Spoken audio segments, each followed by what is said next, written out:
It's the Orioles on Massett and the O's here at Camden Yards with a big walk-up crowd tonight and a big house when all is said and done to see Manny Machado and the Kansas City Royals are in town to open up a 4-game set. Well, for Orioles fans, it is that close, and yet so far. We're talking about the postseason, and yes, it is fair to talk about it, and in fact, the Orioles are doing a lot of talking about it behind the scenes. The decisions being made now are how do we get there? A chance to catch the Yankees? Yes. A chance for a wild card berth? Yes. So now you play to win, and all those questions about who do you hold back? No, you don't hold anybody back. The guy who's coming, Manny Machado. Why? It's about winning. The manager talked about it, about as succinctly as possible when he said, if we can do something that makes us 2 inches better to have a chance to win the last 49 games, then we're going to do it. Well, today they took one of those steps. Manny Machado, in fact, is here.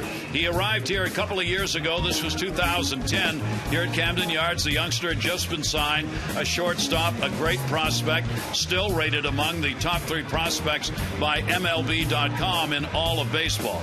And today he is here at Camden Yards, not just to wave at the crowd, but to put that glove on, put the bat in his hands, and ready to play some baseball. Career in the minors, 263. Yes, he did commit errors. His manager there said it was about focus. This season against right-handers, 253. More importantly, the numbers against left-handers. Wilson Betemit has the second lowest average against left-handers in the American League. He was the one who would have been playing third tonight. Now it's Machado, 303. Jim Palmer, he's here, and the fans are excited. Well, I think, he's very excited. You saw in the shot, I had a chance to talk to him in the down in the dugout, and I said, so when do you turn 21? He said, what do you mean 21? I just turned 20. So he's very young. He has worked down at not playing games at third base, but working before games. They've hit him a lot of balls. It's a reflex position. You either catch it. You were talking about waving at it. We hope he doesn't wave at balls. But the bottom line is, if we talk about Betemit, he's hitting 145, as you mentioned. They made 19 errors. This club with 87 errors on the year leads the American League. They have to get better defensively, and hopefully he'll do that. You saw the numbers, over 300 against left-handers. Will Smith, the left-handers, pitching for Kansas City. It's the perfect storm, and let's hope it doesn't storm, because it did rain a little bit earlier, but let's hope it storms some runs like it has the last 2 nights for the Orioles. Jim, talking before the game with Buck Showalter, one of the things he believes in, and this is kind of, you come at it from 2 different directions maybe, he says you can't harm the good ones. He's talking about really good baseball players coming up, even though they're young, even though fans say you're bringing them up too early. He says if they're good enough, you're not going to ruin them by bringing them up to the major leagues. Agree with that? I think in some ways. Now, obviously, he's going to play another position. It is a reflex position. DeMario Hale, who was working, we saw him, our Oriole third base coach, said, we're going to make it simple. It's all about your positioning depth-wise. We're not going to worry about do you play the line, do you play the hole. Just get comfortable. Again, he's going to probably be on the balls of his feet if he's playing well. It's not like shortstop where you get to pick your hop. But again, I think they get him up here for 2 reasons. Number one, they think he's going to be able to figure it out. He did hit for the cycle. He's hitting very well. In August, he's hitting over 400. So there's a lot of reasons, and you just hope, again, when you're in the pennant race, there's now 5 teams within a game and a half of the wild card. And as you mentioned many times, Buck Showalter's not thinking about the wild card. He's thinking about catching the Yankees. And they're in striking distance of that. And tonight the Orioles will start this series with maybe a bit of surprise that he's been as good as he has been. Really is the leader in their rotation. Well, he really is. Jason Hamill with a knee problem. He's throwing off flat ground, so they hope to get him back in early September. But Wei-Yin Chen, here he is. He's 27 years old. He comes over from the Japanese league. His descent is from Taiwan. He's Chinese. And I'll tell you, he's pitched fabulous. He's used his changeup. He's really become a better pitcher, even though he started out 4-0, Gary, than he was earlier in the year because of the changeup to go with a great fastball. When the lineup was announced, Manny Machado, batting ninth, got a standing ovation from the crowd, and now they're going to get a chance to see him play, and so are we when we come back.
Orioles baseball en masse is brought to you by Southwest Airlines.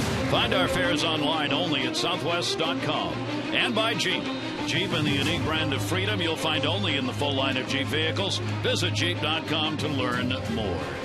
Cloudy skies, a little bit of rain that came earlier, eliminating batting practice for both ball clubs. Take a look at our train game time temperature at 88 degrees and humidity at 57.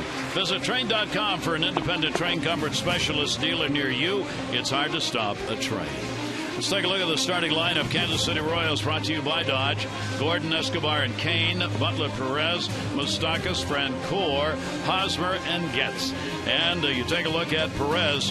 Believe me, you'll see him. You can't miss him. He's having an outstanding season, just 22 years old. See your authorized Dodge dealer and experience a world of performance, design, and fuel efficiency. Schedule a test drive or go to Dodge.com and check out their powerful lineup. Yeah, take a look at our scouting report on Wei-Yin Chen, reliable rookie, leads a lot of the American League rookie pitchers in innings. He's second in innings. He's third in ERA, and he's done a lot of things well against all odds. They don't score a lot of runs for him. Again, in his last 15 starts, 9 of those 3 runs or less, only 48 runs over those 48 starts. He still wins ball games and change it up. He's got a very fastball that he hides well. 92 probably looks more like 94, 95. But again, the changeup, it's progressed as the season has been extended here into August. And again, I think he has really been better than anybody's expectations. He's been that good for him. So, I mean, he just gives you a chance to win just about every time he goes to the mound. Wei-Yin Chen will try and do it again. The numbers have not varied much, right or left-handers. The home runs, 16 of them, 11, have been hit by the right-handers on the season. The Orioles are looking to win 6 in a row for the first time this season. They have a 5-game win streak.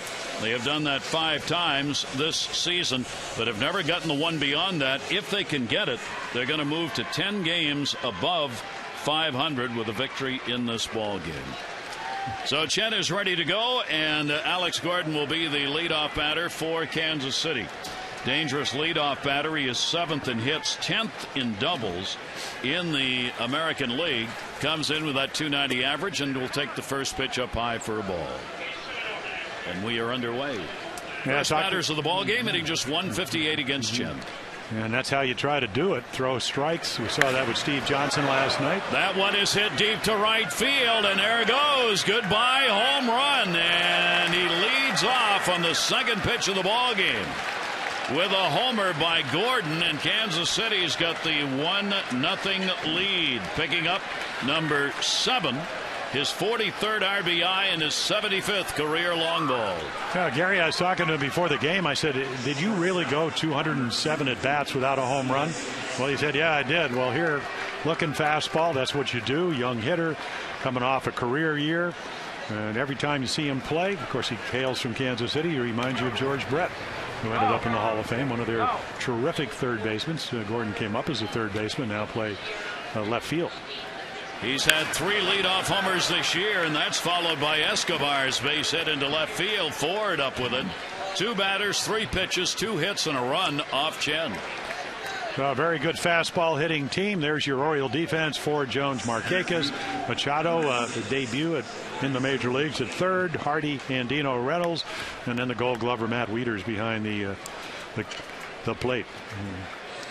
There is Manny Machado at third base. Played 2 games there in the minors. He is a shortstop with Hardy at short. Hardy's not going anywhere, so Machado gets his chance at third. Family looking on here for this ball game. Talking to folks, I'm sure, back home, friends, and also getting some video highlights early. And Chen right now needs to settle it down. Chen has given up 10 runs coming into this ball game in the first inning. So this is the 11th first inning run that has been scored against him this year. He has given up 12 in the third inning, 10 in the first. And here is Lorenzo Cain. Cain, the center fielder. And the breaking ball will miss up high for ball 1. So Chen, the long ball, the 6th hit by a left-hander against him this year, and the 17th home run against Chen on the season.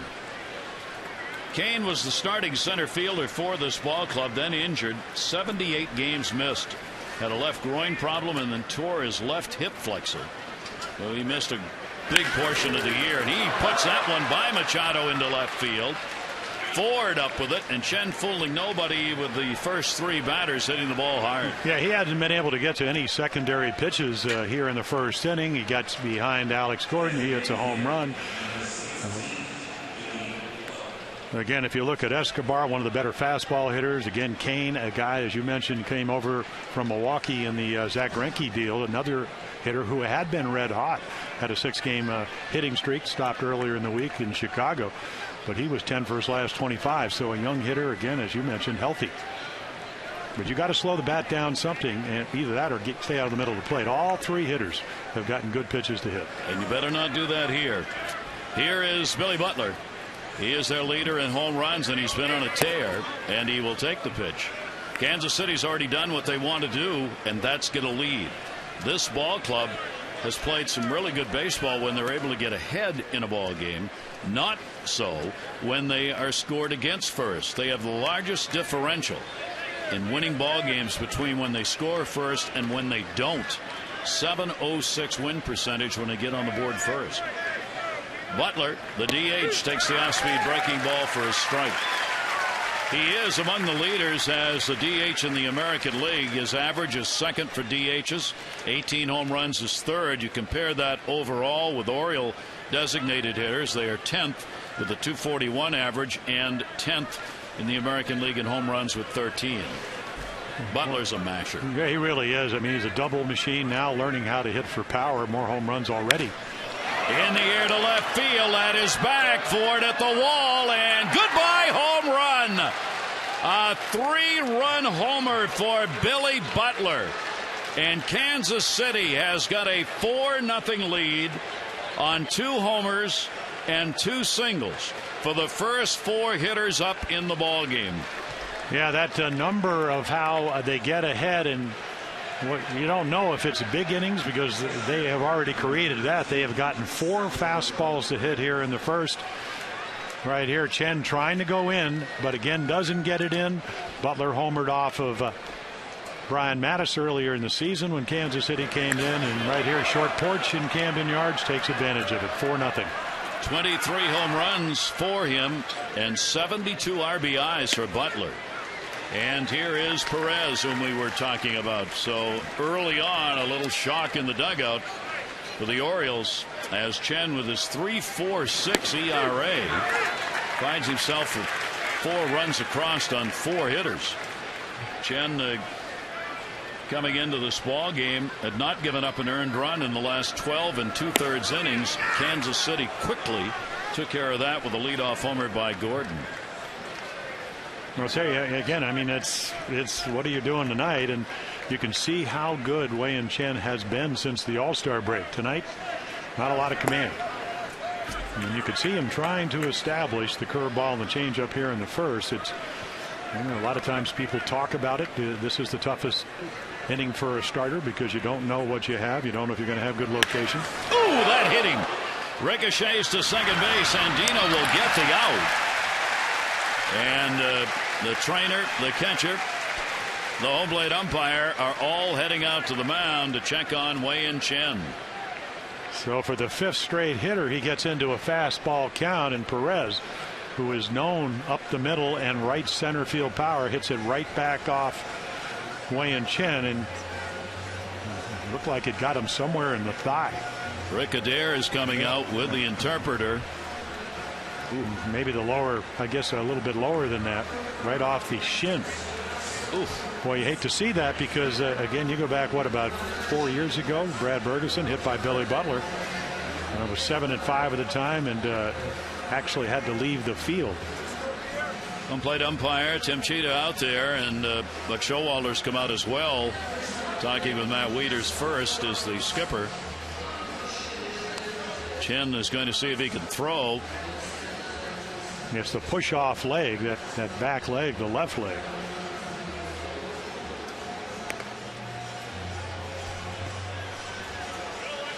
That's a painful way to get the first out of the first inning. Oof.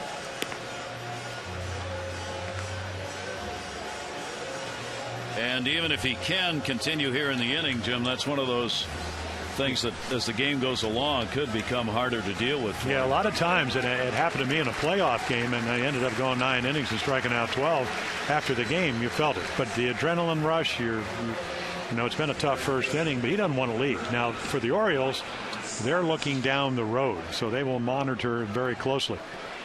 You know, sometimes when you do get hit in the shin area, it's off to the side a little bit. So, again, it probably will tighten up.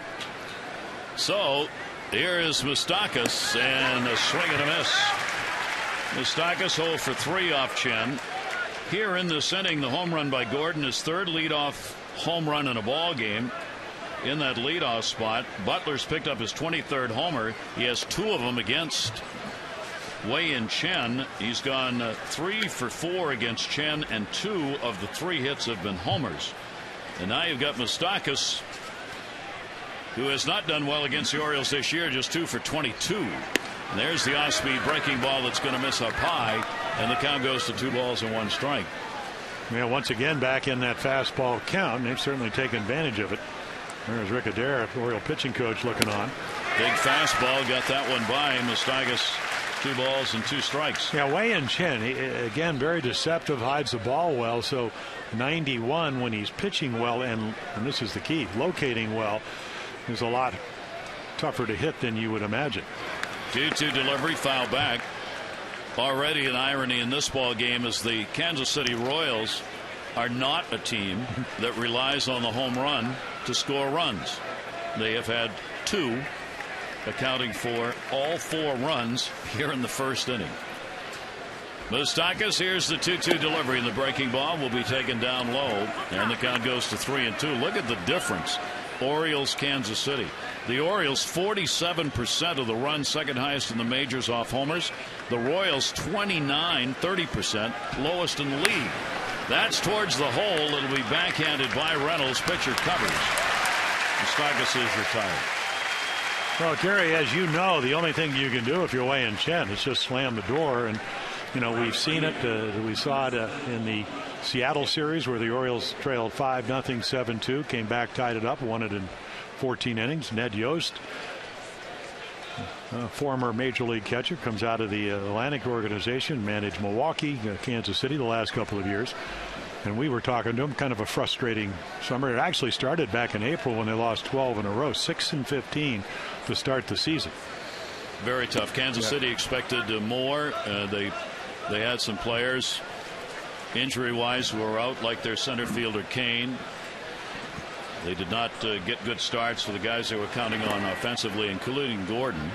And even Frank Gore, who's at the plate now. Last year, not a career year home run wise, but he did just about everything you could ask of. High average, 285, hit a lot of home runs, 20, drove in 87 runs, and then 16 assists in the outfield.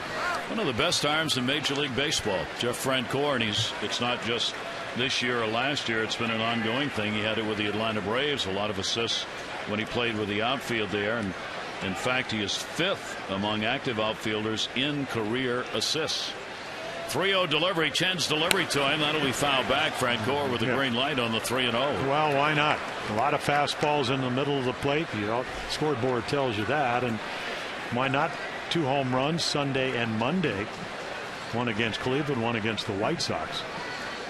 4-game hit streak for him. 3-1 delivery on the way. The breaking ball is in there. Francoeur thought he might have picked up the walk. Well, he's looking dead red. He's looking heater, and it's kind of a loopy curveball, but he's not looking for it. Because if you are, it might be 5-0. And he didn't throw the bat either. No. He knew that one down the line. Markakis a long run to get there, and he'll put it away. So the first 4 up get hits and score, and then 3 in a row retired, but a 4-0 Royals lead.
The Orioles 5, Kansas City's won 2 in a row. Let's take a look at the Southwest starting lineup for the Orioles.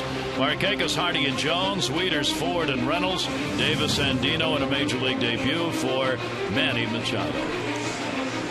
And our scouting report on the 23-year-old left-hander finesse guy. Well, still throws 90, but changeup, curveball, slider. Does have the good curveball and a good changeup to go with it. And then for the Orioles against Will Smith, the left-hander, they're 17-12 against left-handed starters. Yet he's starting this game with a kind of like playing golf where they start you 4 up, 4-run first inning. So he'll go out there. You can see, again, he's been up and down. He has actually pitched pretty well since he came back for the second tour of duty. Came over last year in a trade from the Angels. So Will Smith, one of 4 Smiths currently on the Major League Baseball roster. Which kind of surprised me. I thought there'd be 10 or 12, but there are only 4. It's not the Men in Black, Will Smith. No. Men in Blue. Man in Blue. Here's the 0-1 delivery. Or Blue Man Group. Let's make it a full circle. Ooh, we're going to Vegas. Oh, yeah. 2-strike count on Nick Markakis. I always see that sign when I'm every day. I have no idea what they are. It's a fine play. And an 0-2 count. For Nick, the hits continue. 362 since the All-Star break. 4 homers, 12 RBIs. He has a 3-game hit streak coming into this ball game. And the off-speed pitch will be taken outside for a ball. The Orioles against the left-handers, 17-12. They've got the 3rd best win percentage in the American League against lefties. They hit .254 off lefties, .242 off righties. And Machado is here, as we mentioned, one of the primary reasons being he brings a good minor league average against left-handers into his Major League debut. Markakis will take it inside, and he goes 3-2. Yeah, well, Smith gets righties out better than lefties. Home runs, of course, right-handers have hit more, 5. But left-handers hitting .327. Here's the 3-2 delivery, and he walked it. Oh, boy. Yost is over there rolling on the floor. Well, Dave, you got a 4-0 lead, and you give up the yeah, ball. well, Dave Island, of course, he kind of earned that sometimes. There you go, and this is what we talked about. He kind of shelved the slider. That's a new pitch he's working on. So the first 3, that was before he got sent out. Last year won 13 games down to Double-A. So he's made some adjustments. That's what this game's supposed to be about, but that was not the kind of adjustment. No.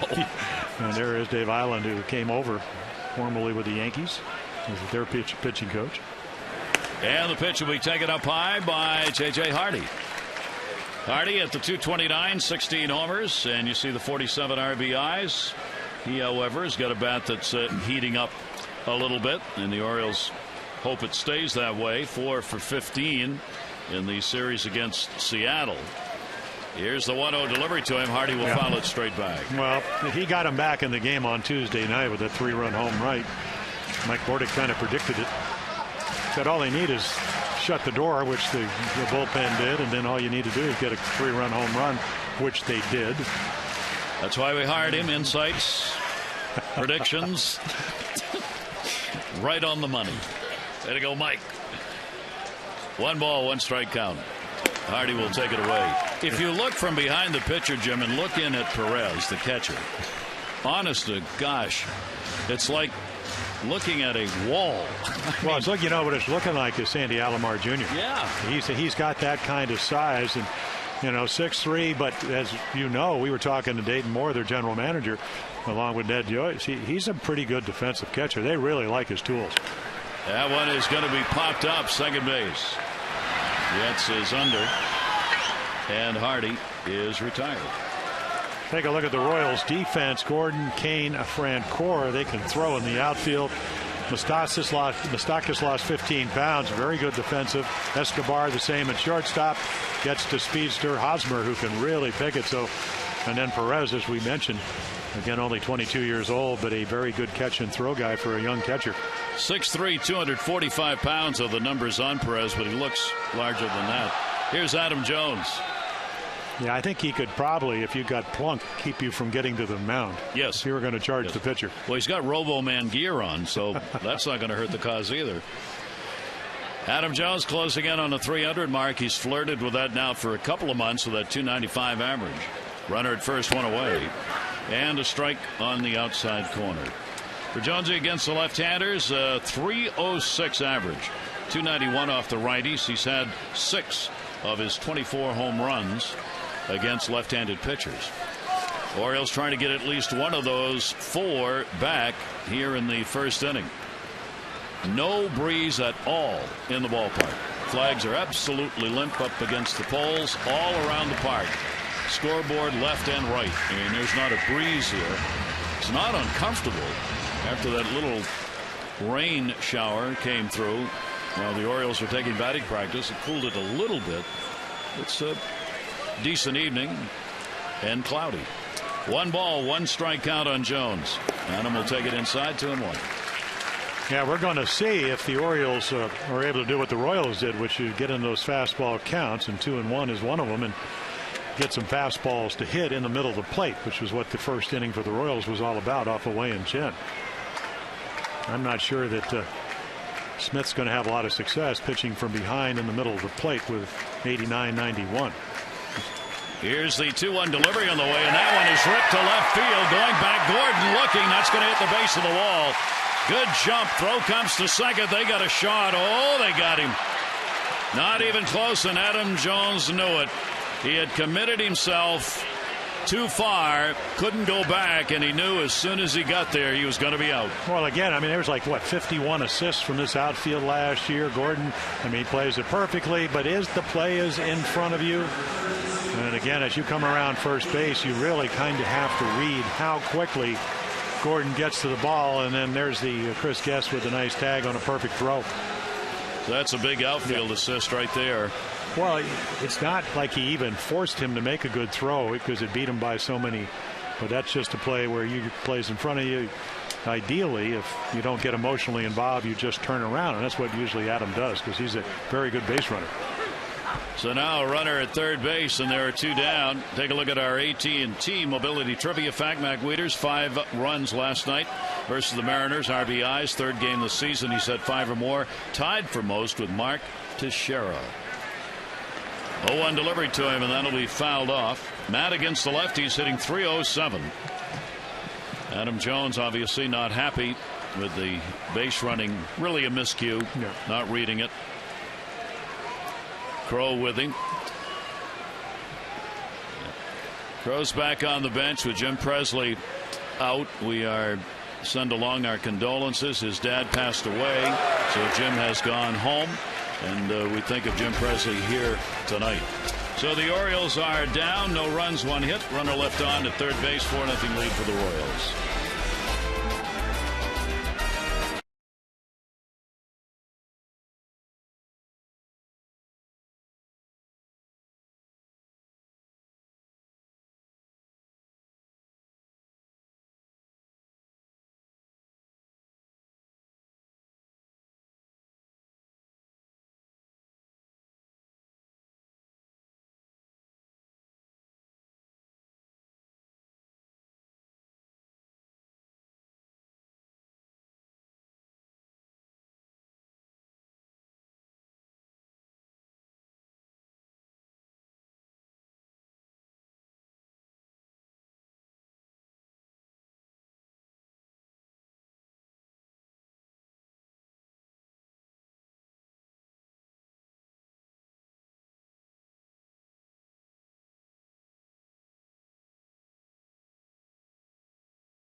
The double and get your second room of flooring free. 877-241-LUNA. Barry Thorne, Jim Palmer with you, and the Royals with a 4-0 lead, opening up this 4-game set against the Orioles. The Orioles lead the Royals on the season series 3-2. And you can see Wei Chen usually well over 60% with his fastball, but did get in trouble with it. Of course, the Royals have been playing a little bit better. They won 5 out of the last 8. They swept Cleveland in Kansas City and then went to Chicago, who've been playing very well, beat them 2 out of 3. So you hope, if you're Wei Chen, that one bad inning is not going to do you in. Take a look at the numbers for the Royals offensively. They are 5th in average, but only 11th in runs. We showed you they don't hit many home runs. They are last in the American League as homers, with that irony of getting 2 in the first inning. Their ERA is ranked 11th. Their starters have the second highest ERA. Bullpen's been good, 5th in the American League in earned run average. And there's probably one of those numbers out there, Gary, as you know, when they hit 2 or more home runs, they're something and something. 20-0. Yeah, right. Well, they've already done that. Here's Eric Hosmer's shot to the middle. That'll be played on the big hop by Hardy. One away. Maryland Lottery Strike It Rich contestant of the game, Wanda Okoro from Clinton. Wanda, you've already won $500, and for every strikeout the Oriole pitchers record tonight, you get $100 more from the Maryland Lottery. See how you can turn non-winning Strike It Rich scratch-offs into cash and win other great Orioles prizes. Just go to mdlottery.com. Yeah, Wanda's rooting for the A's to come back in town. Wei Chen with 12 strikeouts against the A's in 5 2/3 innings. That brings somebody some big-time Maryland Lottery dollars. Well, that's what, $1,700 right there. Very good. And then that's only for Wei. How about the rest of the team that night? Chris gets inside. See, if you can only count out the number of games he's done as well as you add up strikeouts, you'd be golden. I'm going to do 92 this year, even though I'm always supposed to do 82. Or maybe it's at 182. I don't know what it is. This is like doing our taxes. Before the game, we're trying to figure out how many games Jim is actually going to work this year. And we went through the list about 800 times. And every time it came out different. Same way I do with taxes. You can't get it the same twice. My retort, of course, is not enough. Not enough. Exactly. Taxes? No. The games. The games. Thank you. I'll let Obama take care of that. Here's Chris Getz. And the pitch is up high, and Chen walks him. So Getz is on, and 1 on, 1 down here in the second inning. Orioles Legends Celebration Series continues Saturday. Eddie Murray will be on it, the larger-than-life bronze sculptor, the new center field picnic area. The gates are going to open at 5 on Saturday, and the ceremonies will begin at 5:15. All fans receive the replica Eddie Murray sculpture, so help us honor Eddie. And he's going to join a lot of Oriole legends, including Jim. The sculptor's already up there. 888-848-BIRD or Orioles.com Saturday, 5:15 for the ceremonies. Here's Gordon, the leadoff homer, his 3rd of the year from the leadoff spot, his 7th home run of the season. He had not been doing particularly well against the Orioles. He's had 4 hits in 22 at-bats against the Orioles this season. And for Gordon, his 3rd career home run here at Camden Yards. Yeah, he really jumped on that 1-0 fastball. Looked forward, got it inside middle. And there's the pitch. That is the outside corner. The one thing about Wei Chen, if you could just look at most of his starts, it's always been where he's established his fastball early on, couldn't do it here tonight, and then used his secondary pitches. So he's going to have to pitch backwards tonight to get back into some kind of rhythm. Showing bunt, and he meant it, fouls it off, and really unhappy with himself because he had Machado way back at third base and moved over a bit. Well, just think about it. Wei Chen, I mean, he comes in with a 3.46 ERA, and they've already exceeded that, so they're going to try to add runs and make it easier for Will Smith, who's pitching for them. And that's when you play back and they give you the bunt. That's smart baseball. Now, I would have maybe done it a little bit earlier in the count. 1 ball, 2 strike count. Runner at first, and it is swung on, foul tipped into the mitt. First strikeout for Wei Chen, 2 down.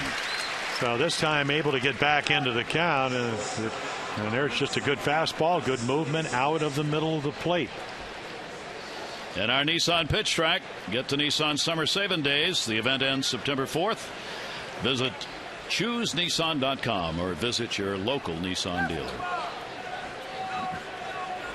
Escobar delivered a single, scored in the first inning. He's been a terror in the first 5 games against the Orioles this year, hitting .429 against those pitching. And that is in there for a strike. Still a runner at first base and 2 down. Another young player that came over in the Zach Greinke trade.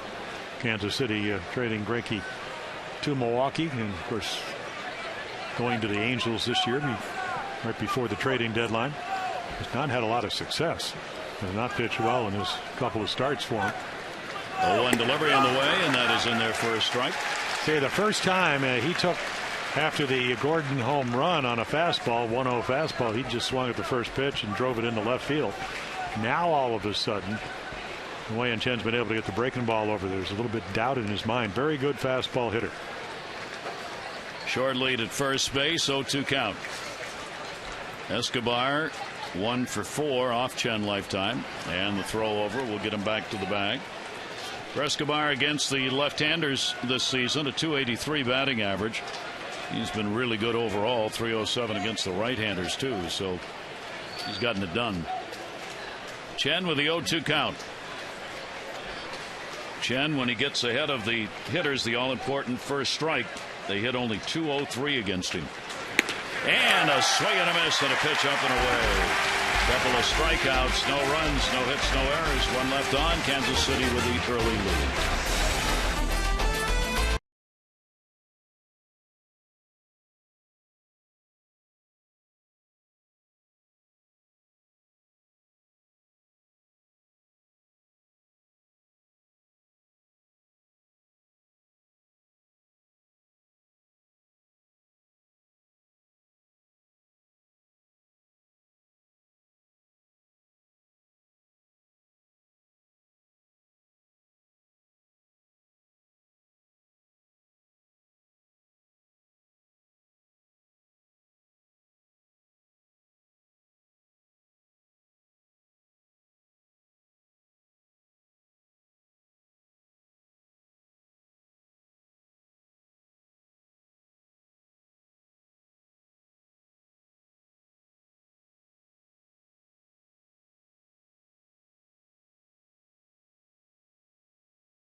Learn more, visit Kia.com.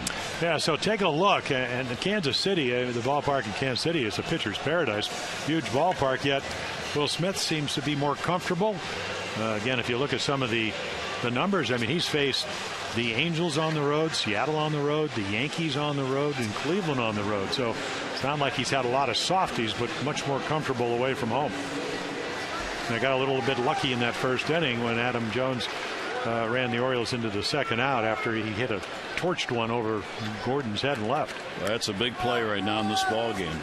Here is Lou Ford. Ford getting the start, is 7th in left field, and he will take the pitch for a strike.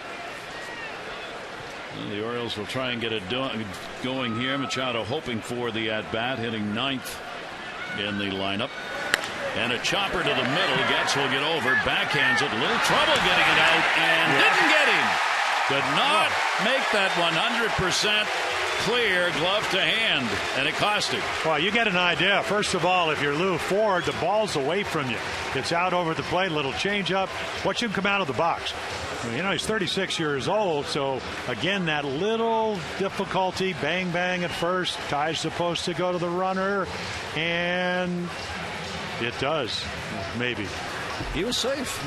Maybe. I don't know. I think so. I think you could have. Again, we went back to what I did in Little League when I coached first, umpired first. Yep. They were all ties. So I just alternated. I think that's what Bill Welke did. That was a very close play. That'll be a base hit. Off-speed breaking ball in for a strike. Here's Reynolds. Mark Reynolds. You see the last 3 games with a home run, 2 RBIs, and a .417 batting average. Yeah, 4 actually make it, 4 extra base hits. And that home run came off of Kevin Millwood. A little cutter up and away, drove it to right center field. 3-game hit streak for Mark. The numbers really jump against Smith when somebody's on base. Base is empty. Opponents are hitting .250. Somebody on, .323. Somebody in scoring position, .393. So the numbers out of the stretch on the year are not good and get worse as the situations get tougher. Here's the 0-1 delivery. Reynolds puts it up in the air. It came off the handle and will end up in the seats. Yeah, you hate if you're a starting pitcher like Wei and Chen to give your team a 4-run deficit, because the last thing you want any of of your hitters is to try to hit home runs. You just want them to feel like they can just go up and have good at bats, drive the ball like Mark did to right center field, and just take your chances. Because you usually don't hit home runs when you're trying.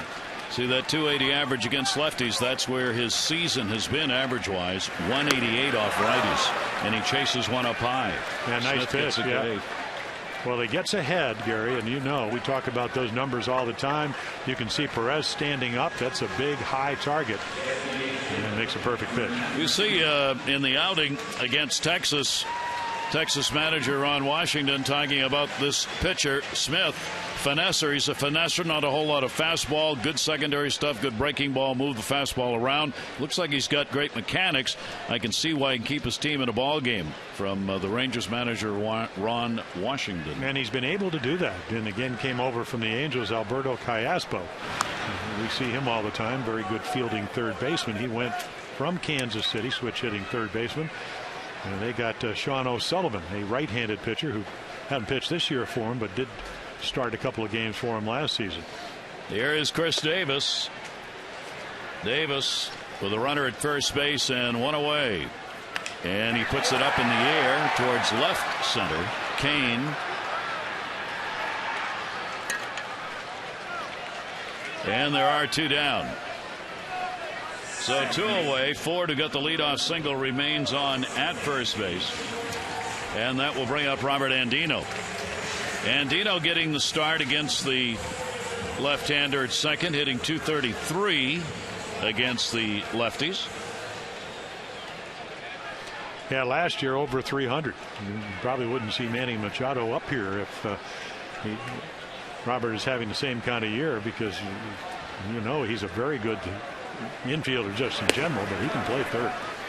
And the pitch is taken down low from Smith. So the Orioles have had the leadoff man on in the first two innings, something Smith had not allowed very much coming in. 76% of leadoff batters retired leading off an inning against this 23-year-old left-hander. Ford at first, 1-0 count. Even with a bag at third, Moustakas, and the pitch is taken for a strike on the outside corner. Today the Yankees beat Detroit 4-3 in the ball game. The Yankees coming away with a victory, and Tampa Bay had a 7-1 win over Toronto. Longoria had a 3-for-5, 2 RBIs for the Rays. Jose Lobaton 2-for-5 and 3 RBIs, the catcher. So the Rays get a win today, and so do the Yankees in day game. Well, getting Longoria back, even though I watched him run last night, hit him to bounce into a double play, he's not running. He's going to be their DH, but it's almost like you just traded for a power hitter. Obviously a Gold Glove third baseman, so you'd like to have him out there, but they'll just take his bat. It's that time of the year, isn't it? I mean, if you can play and you're Evan Longoria, you're going to play. Well, we saw him. Well, we saw him early in the year. We saw him in May. He missed about 78 games, and he said, I'm going to take it easy.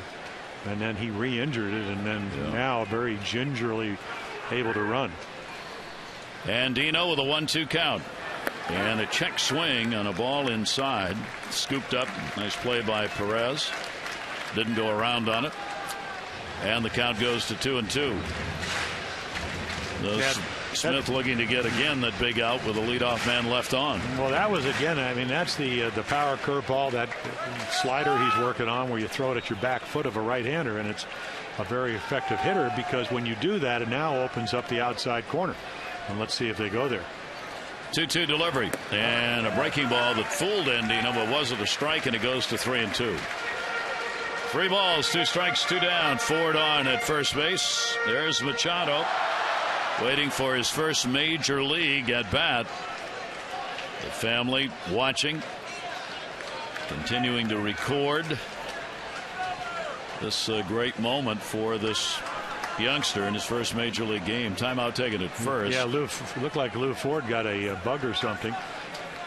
Eric Hosmer playing behind him, so big lead, and then something flew into his eye, called timeout.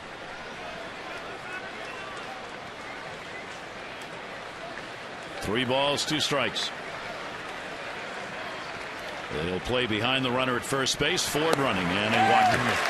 So let's give you a moment right here. We'll let you hear the announcement. Here comes Machado, and the fans are up. Now batting for the Orioles and making his major league debut, third baseman, number 13, Manny Machado.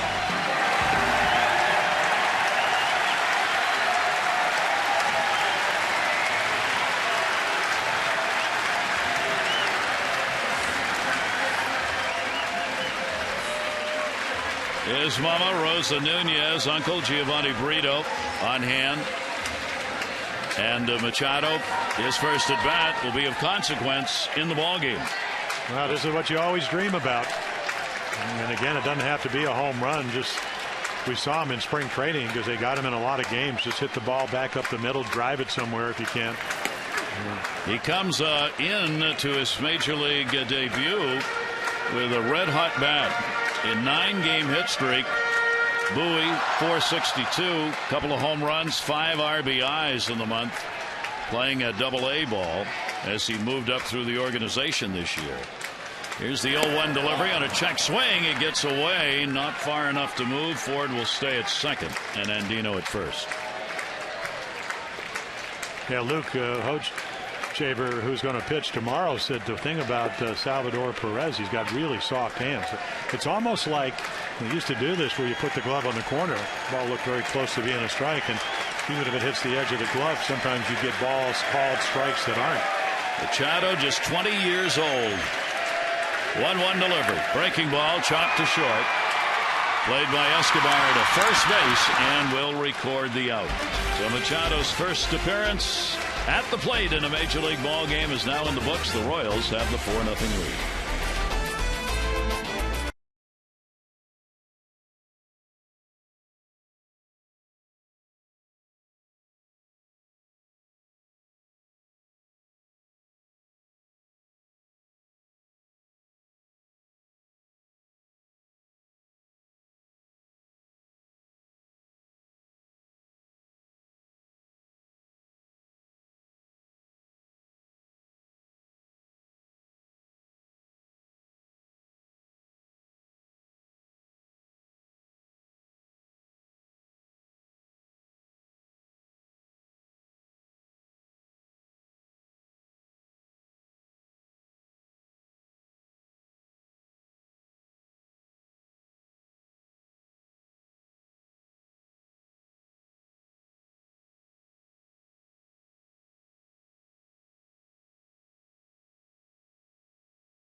Orioles baseball en masse is brought to you by Verizon Fios. Introducing Verizon Fios Quantum Speed. Internet twice as fast as anything America has ever seen.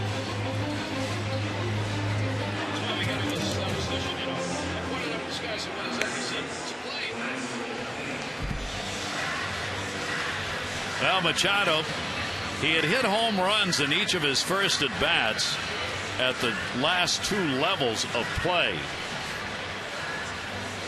Period. Not at his third. No, because they hooked him. They might have seen. You know, it's amazing, and Mike Bordick was talking about that again, the scouting now so astute. They know what you can hit. Doesn't mean you're not going to get pitches to hit, but they get a pretty good idea of whether you're a better fastball or breaking ball hitter. And then, you know, to Will Smith's credit, he was able to get his curveball over, got the bouncer to short. Lorenzo Cain, their number 3 hitter, had a single and scored, getting his first shot against the Orioles this season because of the injuries that kept him out. Chen now concentrating on fastballs, at least to start Cain off here in the 3rd inning.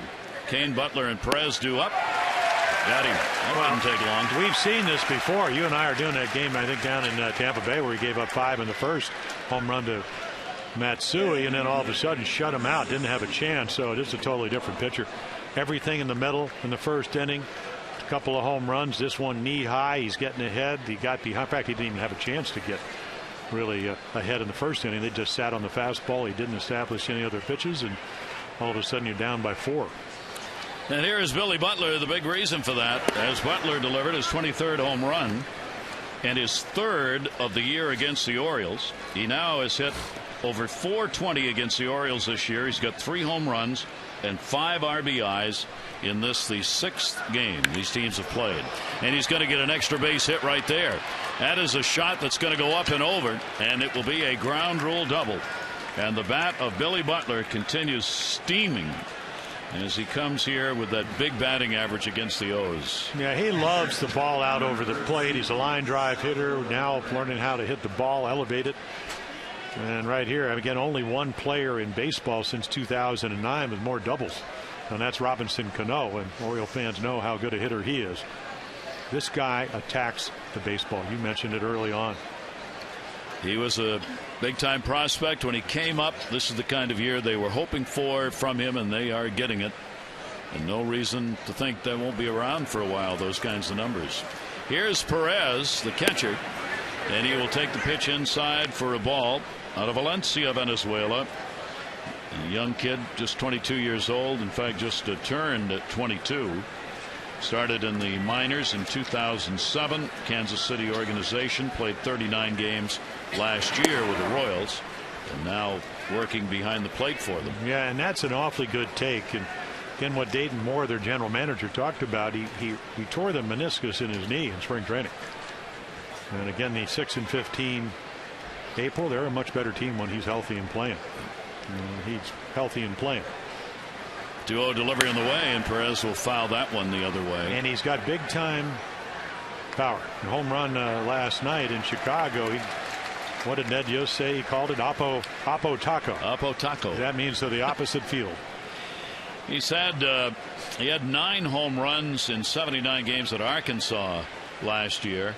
With Kansas City, he came on and picked up 3 in the 39 games he played with the Royals. That one to third base. Manny Machado will look the runner back, and there's his first defensive play at the majors at third. Yeah, nice little curveball from Wei Chen, and that's what you're going to get. Ball that sometimes the big strong hitters will roll over. Right there, a nice soft hand, checks the runner. So a little bit different angles. And what DeMarlo Hale said, it's all about how deep you're playing. And with Perez up, who's a power guy, didn't have to worry about the bunt.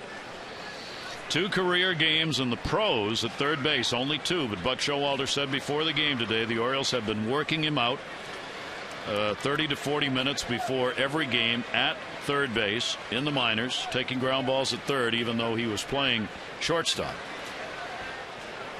And the pitch is swung on and missed. Moustakas grounded out his first time up.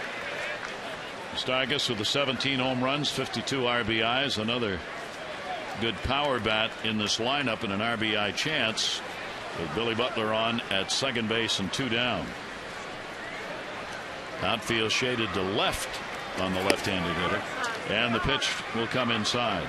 Moustakas 235 off the lefties this year, 267 off right-handers. Decent number with runners in scoring position. As a team, this Kansas City ball club is 5th in the American League with runners in scoring position. Pitches away. Well, I think that goes with what that number about they drive in about 29% of their runs for the home run, because it's a big ballpark. They're a line drive hitting ball club, high average hitters, as you mentioned, 5th in batting average. But again, some guys do have home run power, and Moustakas is one of them. Battling a right knee problem that's hurt him throughout the year. And he's not had a home run since the 13th of July. And And Ned Yost saying one of the reasons, well, he's not going to say it, the player isn't, is that knee's really bothered him, and he's had some trouble putting weight on it at the plate. A bone bruise.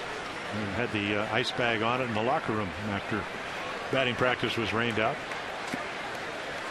Sure didn't look like it in the first inning. They took batting practice. First 4 guys did. Well, they were well rested. 2 ball, 2 strike count. Runner off second base, and that'll go to first, and that's a fair ball as it got by Reynolds, and coming around to score is Butler. Markakis will get it in. It's a double and an RBI and a 5-0 lead for the Royals. Well, you saw Mike Moustakas hit about 180 through his first 50, 60 games last year, and then almost hit 380. So again, he's looking fastball. He gets fastball, very quick bat. Reynolds can't get it, diving and trying to keep it in the infield. Butler with not very good speed. He's going to be able to get home easily. So double. And a big 2-out RBI picked up by Moustakas. That'll be number 53 in the year for him. Ball club led by Billy Butler, who's now got 72 RBIs, followed by Moustakas, second on the team. Still a runner at second base. Here's Francoeur. He flied out to right his first time up, and the pitch is up high for a ball.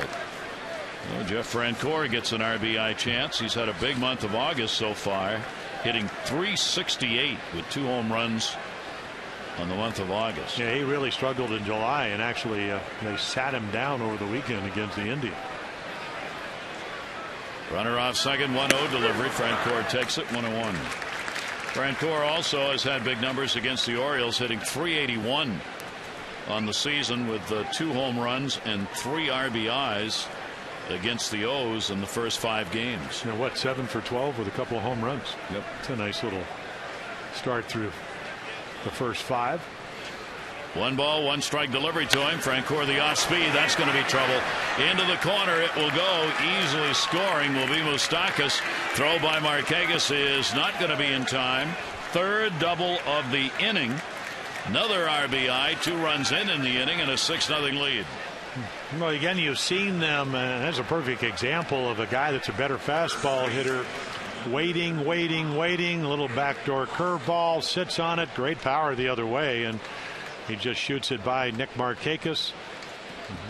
So Moustakas easily in to score. Now 6-0. This is the most runs charged against Wei-Yin Chen on the year. 6. The 3rd time he's given up 6 runs in a ball game. 1 came in 4 1/3 innings against Washington. The other in 6 1/3 innings against Cleveland.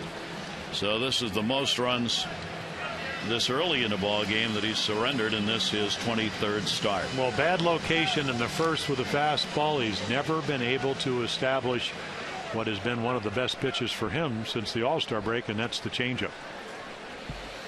2 down still, as back-to-back RBI 2-out doubles have occurred. There's a little chopper. Chen's going to play it barehanded, makes the throw, and Hosmer is retired. But for Kansas City, they'll come through with 2 runs, 3 hits, all doubles, and a base runner left on, and they're up 6-0.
Luis Ayala at the Orioles official team store in the York Galleria.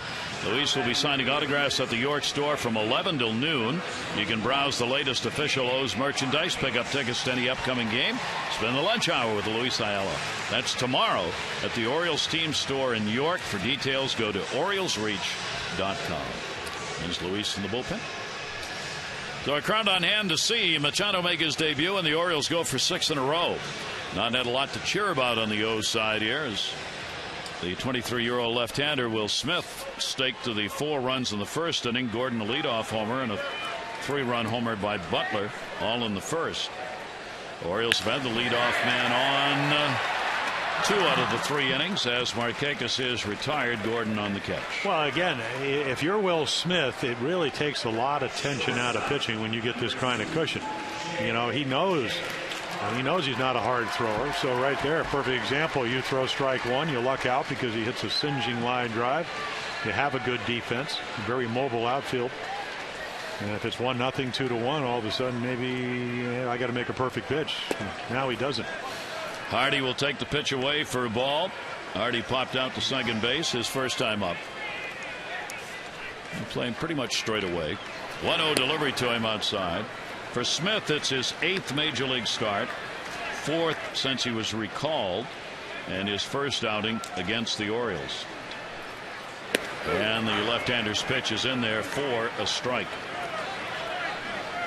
Hardy trying to get it going now with 1 away. The Orioles have stranded 3, 2 in scoring position in the first 2 innings. That fastball is just going to miss. Tim Cheetah's right shoulder started up but didn't go, and it's 3-1. Yeah, just off the corner, and again, maybe you can get back in the game with a home run here. Nope. Popped up first base. Hosmer looks, it's out of play. And that tells me, Gary, 3-1 fastball count, really good fastball hitter.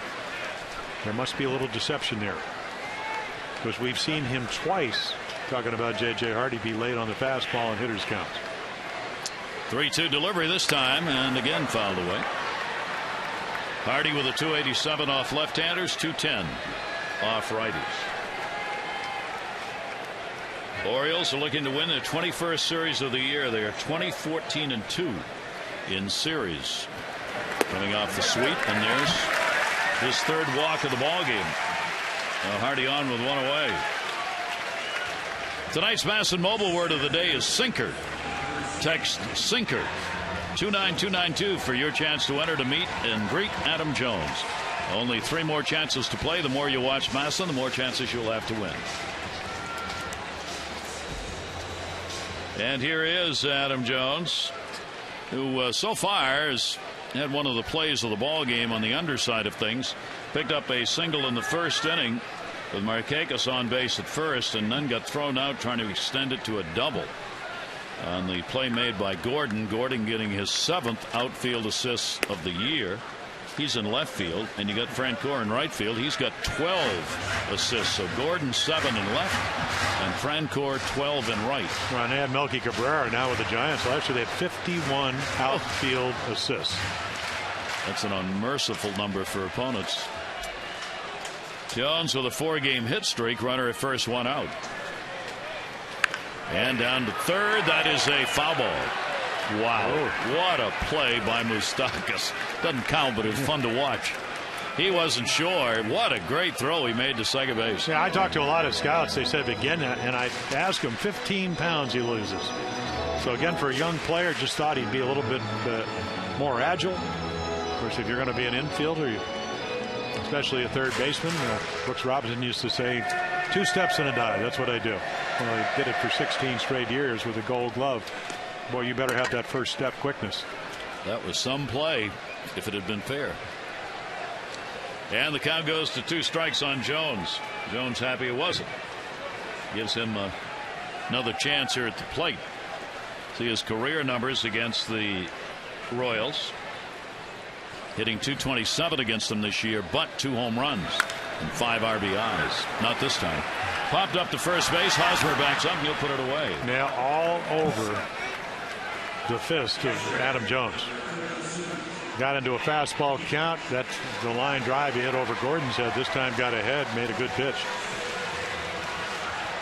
Now Smith So a little bit of battling going on. At least he had 2 on in the first inning, got out of it with a play at second base, couple more on in the second inning with 2 down, got Machado on the ground ball out, gives up a 1-out walk here in the third inning, but making pitches when he needs to. Yeah.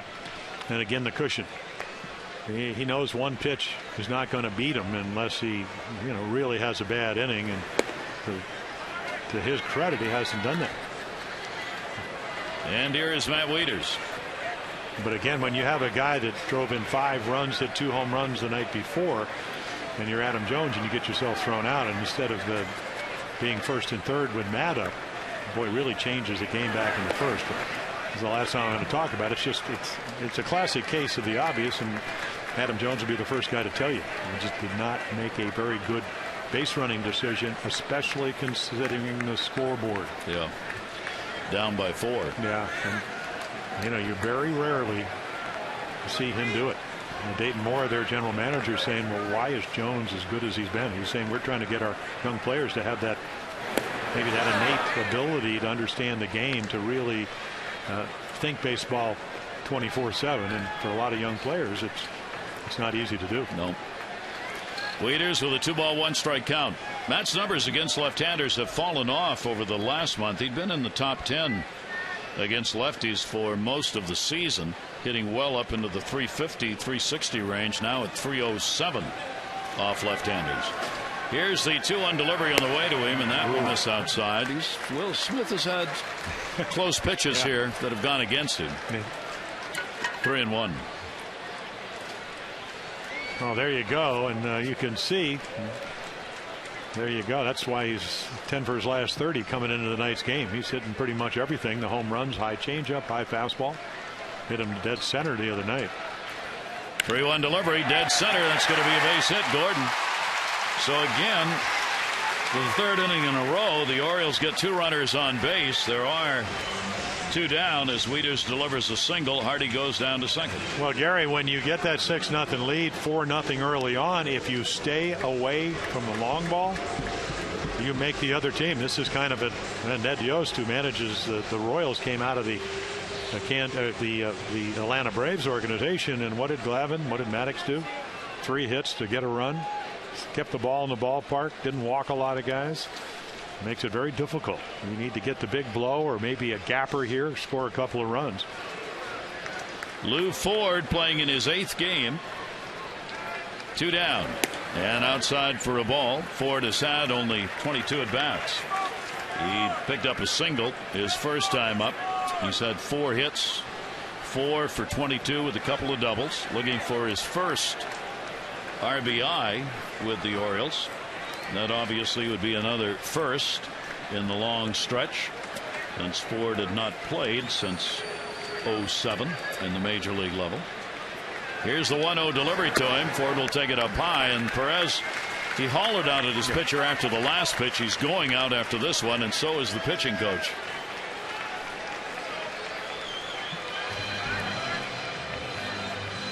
As Island came shooting off the bench. Well, they don't like the lack of aggression. I mean, all you got to do is look at right here, 6-0. If you don't want to throw strikes, I mean, it would be an Earl Weaver moment. If you don't want to throw strikes, I got a guy in the bullpen, and it is the 5th best bullpen in the American League that will. That would be tough luck, but I think maybe here it's more of a learning situation. A young left-hander. Please throw a strike. Please throw a strike. Make it a little bit easier for us. I mean, one thing about Ned Yost, you talk about not wearing your emotions on your sleeve. He does a good job of it. Yes, he does. 2-0 delivery, and he throws a strike and got a pop-up. Second or first, somebody wants it over there. Second baseman. And underneath it is Getz to put it away, and Ford is retired. No runs a hit, 2 are left on base. Royals lead here in game 1 of the series.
history-making moments as Manny Machado makes his major league debut, greeted by both Royals and Oriole fans. Family on hand. Here's Mom Rosa, his uncle Giovanni. Handled cleanly. First play at third base, only the third pro game. And then in the dirt, the sign of the cross and the initials of his grandfather, Francisco Nunez, whom he credits with leading him into the baseball life that he now has. He always used to stick his head every night inside the door to say goodnight to his grandfather, and he leaves his grandfather's initials along with the sign of the cross in the infield dirt for every game, thinking about the man who talked to him every day about playing the game. And he says, biggest piece of advice my grandfather ever gave to me, he asked me every day, are you working on the bunt? Are you working on the bunt? Because you can't play big league ball if you can't bunt. Oh, my grandfather knows what he's talking about. Yeah. Brittany Giroli had that story. MLB.com covers the Orioles, and it's a great story. Here's Chris Getz. And the breaking ball is in there for a strike. Getz drew a walk his first time up. And that's what Chris Getz did. It's been since 2009 he's hit a home run. So he's a get-on-base guy, good defensive player. And somehow get on base, steal bases, stole 21 bases last year, 8 out of 10 this year. Kansas City will do some running if given the opportunity. Good jam shot right there by Chen, and it is foul back. Well, they got a young second baseman, Johnny Giovatello. I mean, last year he hit 337 in AAA Omaha. This year he's hitting 330, 340, but it's about defense. There you go. Good pitch. 4 Ks. Well, you will never, ever know that the score is 6-0 when you look at Wei Chen. He does not wear his emotions on his sleeves. Again, when he's right, he's going to stay out of the middle of the plate. He's had trouble doing that tonight, and again, the scoreboard illustrates that. Our Kia Pitch Track brought to you by Kia Motors. To learn more, visit kia.com. Here's Alex Gordon, led the ball game off with the 7th home run. Little chopper right off the end of the bat. Chen. 2 down. Sunday, all kids 14 and under at the 1:35 game against the Royals will get their chance to run the bases after the ball game. You can enjoy a great summer afternoon at Orioles Park and give the kids a memory they will never forget. Get your tickets in advance and save 888-848-BIRD. Go to Orioles.com. That's Sunday at Birawaquasco Speedway. No, Sunday here at Camden Yards. That was a voiceover many years ago. Here's Escobar. Escobar has singled and scored and struck out. You're going to go to Big Daddy Don Garlitz. Big Daddy Don Garlitz. You listen to those Sunday promos for the races. Well, you didn't have a choice. Those big booming voices, whatever does it. Sunday. Like Escobar's bat. Big booming bat. In the air to center. Jones backing up. 1-2-3 inning. Now the Orioles offense needs to go to work. Bottom of the 4th coming up, and the Royals lead it 6-0.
Orioles baseball on Masson is brought to you by AT&T, the nation's largest 4G network. AT&T, rethink possible. Possible to have a pretzel heated with mustard, please. 6-7-0 for the Royals. Orioles have left 5 on base in the ball game, looking to get back in it against the 23-year-old left-hander Will Smith. Smith will be facing Reynolds, Davis, and Andino due up in the bottom half of the 4th inning. Reynolds with a 3-game hit streak, strikeout victim his first time up. Smith has walked 3, struck out 2. Chen has walked 1 and struck out 4. And the pitch is on the outside corner for a strike. Orioles 28 and 26 here at home, getting 2 above 500. On the road, the Kansas City Royals 26 and 31 on the year. That one's going to miss. A 1-ball, 1-strike count to Reynolds. Take a look again. Not the ratio you would like there. Well, there you go as far as walks and strikeouts. But again, he keeps getting behind or even and getting outs. Gets 2 consecutive pop outs to the Royals second baseman, 1 away in the 4th inning. Yeah, one of those games where I think he's effectively wild. And again, the early deficit. Guys maybe, as Buck Showalter would say, maybe having a little bit too much of 1-2.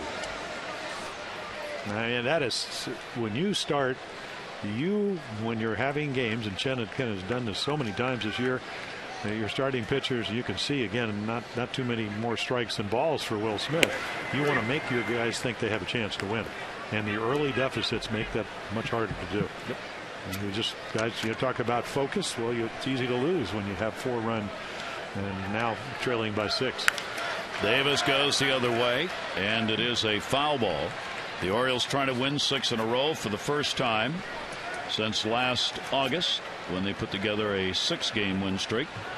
And for Buck Showalter's team, chasing the Yankees, who have already won their ball game today. Yeah, they came from behind. They were trailing late in the ball game against the Tigers 3-2, 1-4-3. For the Orioles during their win streak, you can see the 5 or more game win streaks for the Orioles. They only had 5 of them between 08 and 11. 5-game streaks here, tied for most in the majors, doing it 5 times. But boy, that's in danger of being ended here tonight. Davis goes down looking. That'll be strikeout number 3 for Smith. So, well, Smith, all of a sudden, he sits on the bench, and now he starts throwing strikes. And there's the good curveball that we talked about in our scouting report. Be able to get ahead and just try to throw and make sure, and again, being he's 6'3" lefty, get on top, make sure it goes down, and it did. Bases are empty for Robert Andino, and the pitch is in there for a strike. Smith was starting to pile up on the pitch count as well. He's just trying to get outs here, and go ahead and hit it if you can. 1-ball, 1-strike count. Andino hitting at .227, 5 homers, 21 RBIs. Drew the walk in his first at bat, and will pop that one up, and that's what Smith's getting right now. Pop-ups again, gets, and he's got it. And 3 of the last 4 outs have been recorded by the second baseman, Getz, and that's a 1-2-3 inning.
Report brought to you by PNC for the achiever in you. Roderick Bernardino, you see with Delmarva A-ball, 351 in the last 37 at bats. 3 RBIs, stolen base, covering 10 games, third-year pro. From Curacao, turns 20 tomorrow, and the cousin of Roger Bernardino plays with Washington. Good numbers for the youngster. Did you see the play that his cousin made, Roger, the ball in left center? Yes. With 2 outs and the winning run about to score, took one and kind of Mike Trouted it into the screen that nobody could see. Kind of plays that lead you to say, yep. Yeah, Tyler Clifford was really happy about that. Got the save. What a play he made. That kind of year. And when the Orioles came back the other night in that big comeback, that's one of those ball games where it makes you say, something may be on here. Yeah, well, Andino, of course, cut a ball off that in an extra inning. They would win in 14. It would have been a go-ahead run for the Mariners. Wow. Tagged that one. Well, I think he was just looking pitch. Well, young hitters, and Kane is one of those kind of guys. Sometimes you make up your mind, I'm going to swing. It's kind of like Frank Howard, the great home run hitter from the Senators. When you'd get him 2-0. In other words, a hitter's count, he'd just start swinging. You could hear it. It was like a helicopter. And when he swung, the bat weighed about 40 pounds. Hondo. And he weighed about 260, and it was not a lot of fat. Here's the 0-2 delivery on the way to Lorenzo Cain, and Cain on a check swing. Cain has singled, scored, struck out. Leadoff homer by Gordon, first inning. First inning 3-run homer by Butler. A 4-0 lead in the first for Kansas City. They added to it RBI doubles by Moustakas and Francoeur in the third inning, pushing across runs 5 and 6. So they have him set up for a changeup down and away. There it is. Yep. You could just see the sequence. You know, he swings at a ball that almost hit him, hits it way foul, takes the curveball just off the outside corner. They go in and just the outside corner. That's a pitch he did not have in the first couple of innings. And this is really why he's been so good. Very deceptive fastball and a great changeup to go with it. Chen now will work against a guy who's having trouble getting out. A home run and a double, 2 runs scored for Billy Butler. Off-speed pitch away. Butler now has 4 hits and 5 at-bats, including 2 home runs against Chen in the 2 games that Chen has pitched against Kansas City. Sidearm him. Anything. Off-speed inside corner. Chen worked against the Royals the end of May in a non-decision game. Pitched well. He gave up only 2 runs, 6 hits in that ball game. Here's the 1-1 delivery on the way. Another off-speed pitch, and Tim Cheetah says strike 2, 1-2. 27-year-old Wei-Yin Chen after his 11th victory of the year. The Orioles, though, are going to have to put some offensive numbers up for him to get it. Here's the 1-2 delivery, and that ball in the air to right. Markakis over and in. Diving. Can't get it. It will get by him. On the way to second. And on his way to third. Butler, not a speedster. Andino, a 2-hopper off the mark. It will be a triple. So Butler's going for the cycle. He's got a homer, a triple, and a double in his first 3 times to the plate. Yeah, again, you're down 6-0. You know, Nick Markakis thought he could catch it. When he doesn't, it becomes an extra base hit. And again, Billy Butler, not a speedster. Of course, he doesn't need to be the way he's hitting.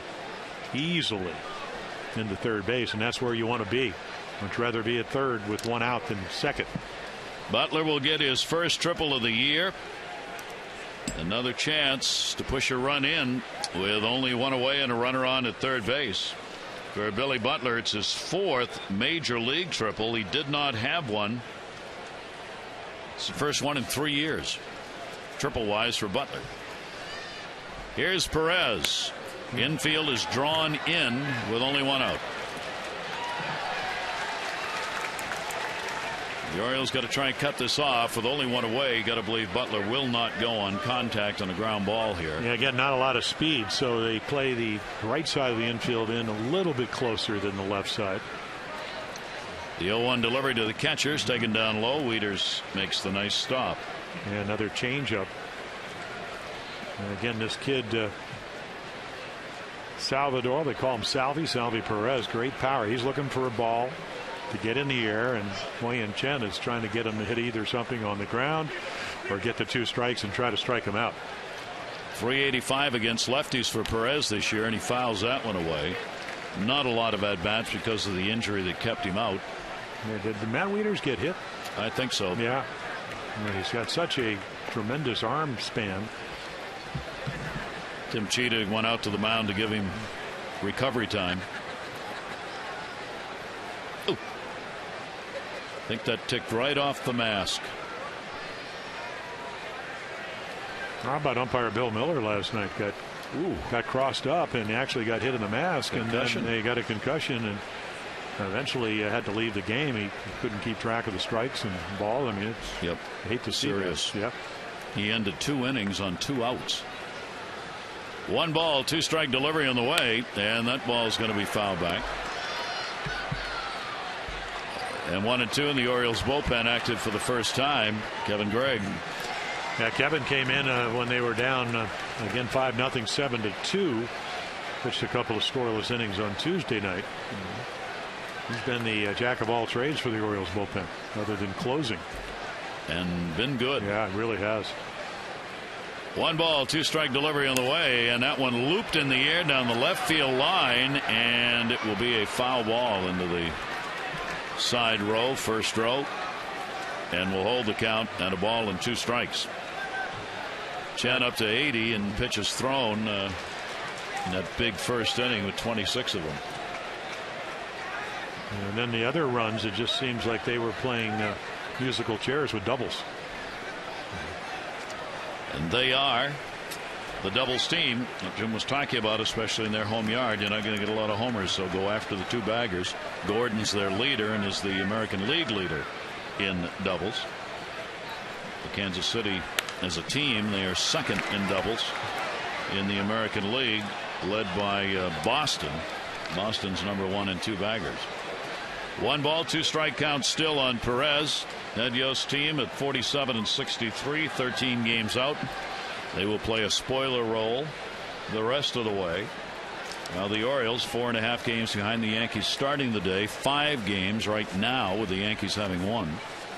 Here's the 1-2 delivery and punched again foul.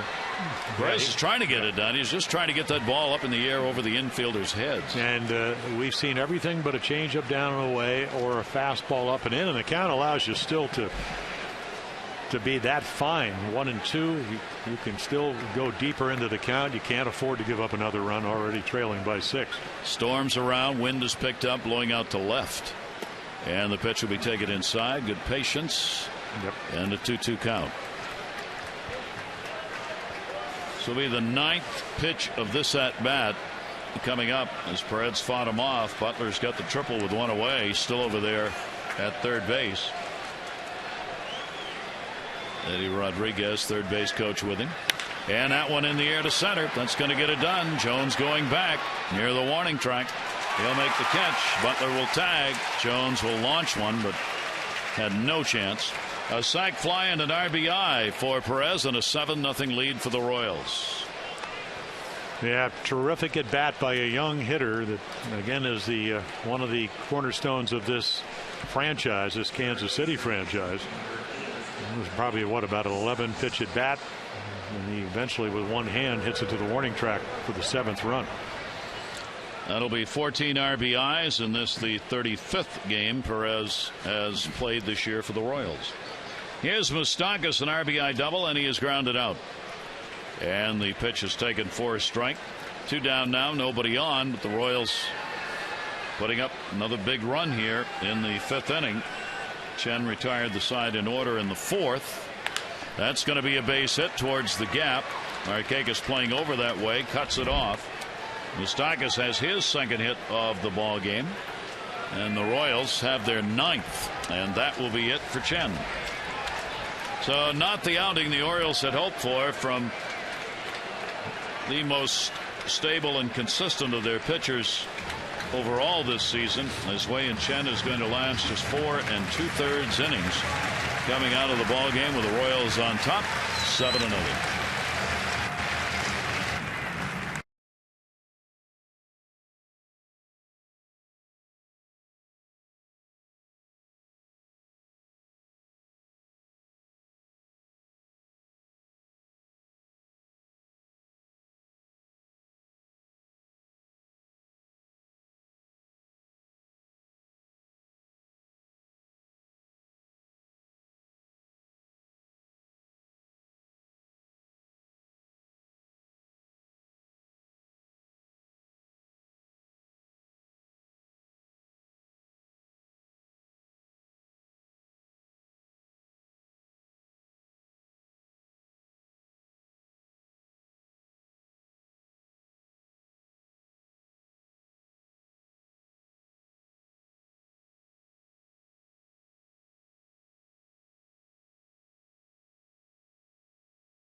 he's had this year, and this is 23rd start. That's the most hits and the most runs he has given up in a ball game. Yeah, a couple of the home runs, and then a triple and 3 doubles. So 6 of the 9 hits, extra bases.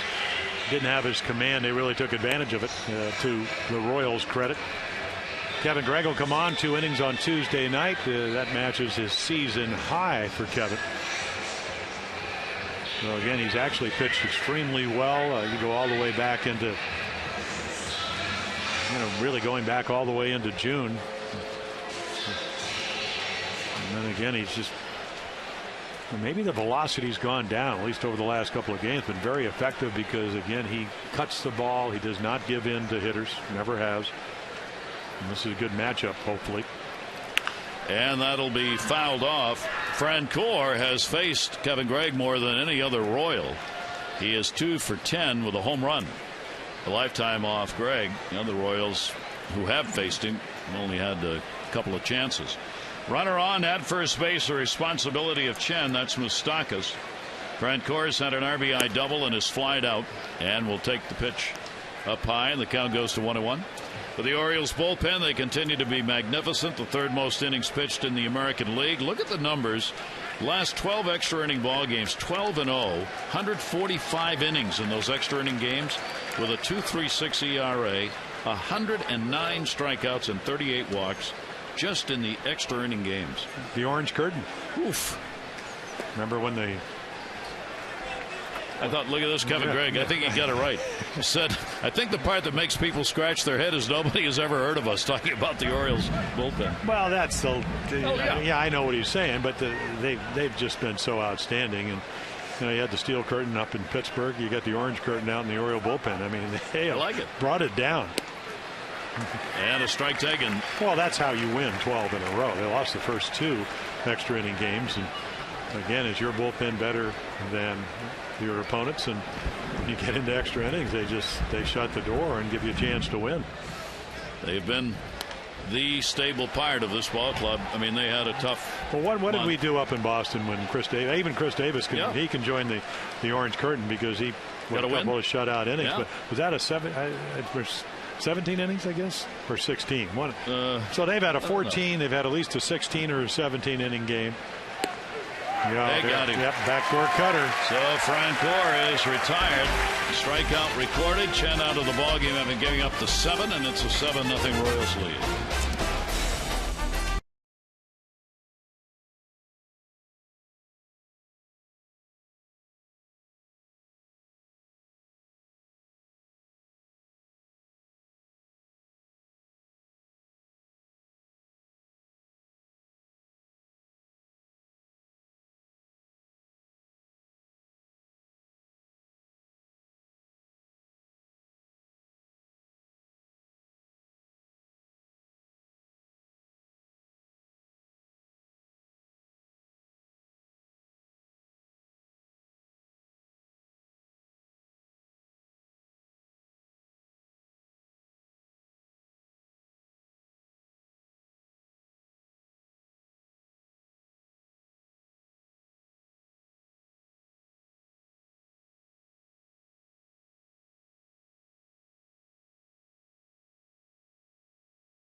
The first time since batting practice here at Camden Yards. Gary Thorne, Jim Palmer, Wei and Chen. The tough night. What you saw?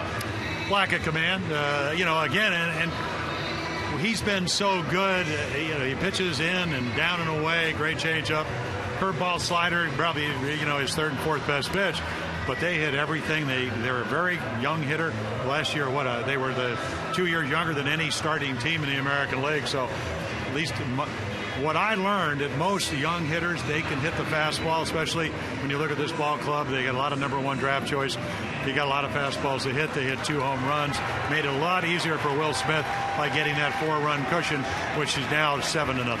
And as we showed you, a ball club that's got over a 700 win percentage, Kansas City, when they were able to get the lead in a ball game, they have done that. And more importantly, maybe, they've also extended it with 3 more runs after that first inning. So the Orioles will try and get it going. Here's Manny Machado. He's made a play in the field, getting another opportunity at the plate, and the breaking ball from Smith swung on and missed. Machado in his first major league at bat grounded out. The 20-year-old playing at third base in this game launches it in the air towards the gap. Machado's on the board. That'll take a hop, go all the way to the wall. His first major league hit may be a triple. It is. He's in at third.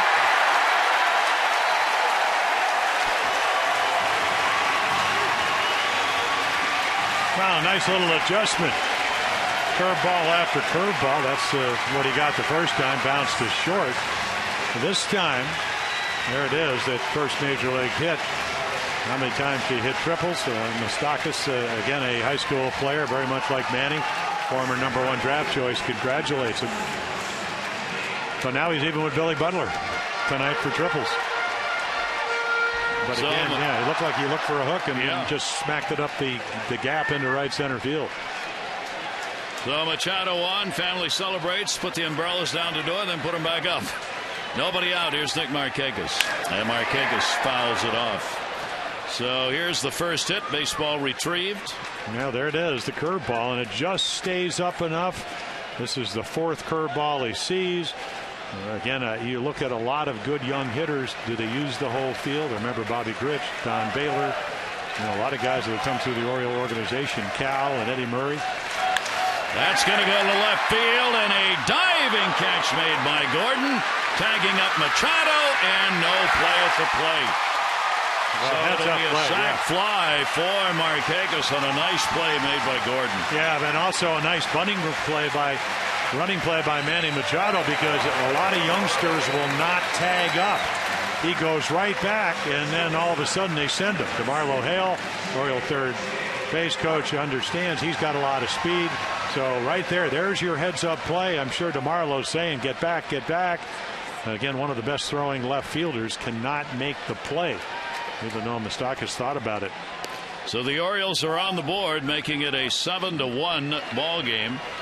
On the RBI, picked up by Markakis, one down. Here's Hardy. He'll take it outside for a ball. Markakis getting his 39th run batted in this his 77th ball game. Hardy has had a walk, and he has popped out down to third and foul. I don't think Nick is not happy about that. That was 2 consecutive line drives that Gordon made nice plays on. That he gets a sacrifice fly and an RBI and a run on the board. That's the big part of that. Well, Machado with the triple, if you count the 9-game at Bowie, that's a 10-game hit streak he's got going at 2 different levels. And he was really tagging at 16 for 33 when called up today. That's what he was doing at Bowie. 2-ball, 2-strike count on Hardy. And Hardy will take it outside. And Smith takes it full, 3 balls and 2 strikes. Well, if you're the Orioles, you got on the board, and now you want to get their bullpen up, even though it's a good one. I've been doing a lot against Will Smith. 3-2, swung on a miss. 4 strikeouts for Smith. Yeah, a little extra. How many guys throw the high fastball? Very difficult to get to it again out of the zone. JJ just chases it. Smith now 4 strikeouts in the ball game. He's only got 28 strikeouts on the year in the 45 innings that he has pitched. Here's Adam Jones, a single, and is popped out. And the pitch will be taken up high for a ball.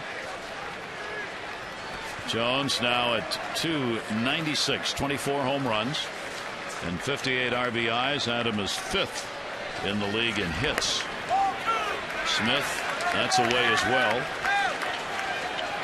Only in the mid-70s in the pitch count, but starting to look like maybe that tank's beginning to lower itself a bit. Yeah, well, he hadn't had great command all night. He just made good pitches, effectively wild, I think we call it. And a 3-0 count on Jones. 75 pitches thrown in the ball game. Here's the 3-0 delivery. Adam taking all the way for a strike.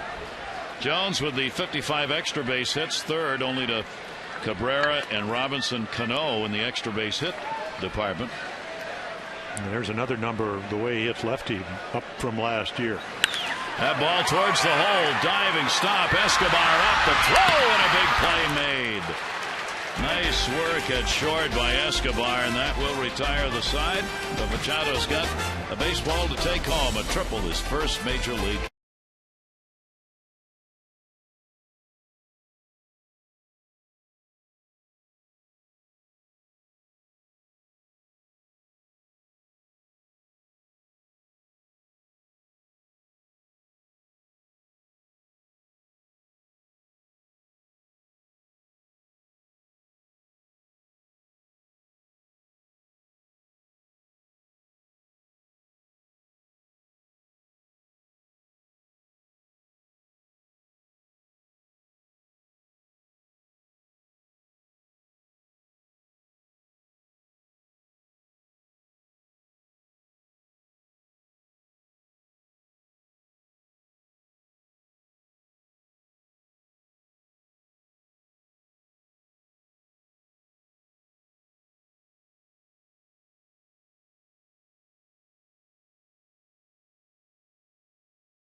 More Orioles action in Game 2 when Miguel Gonzalez takes the mound against Luke Hochevar.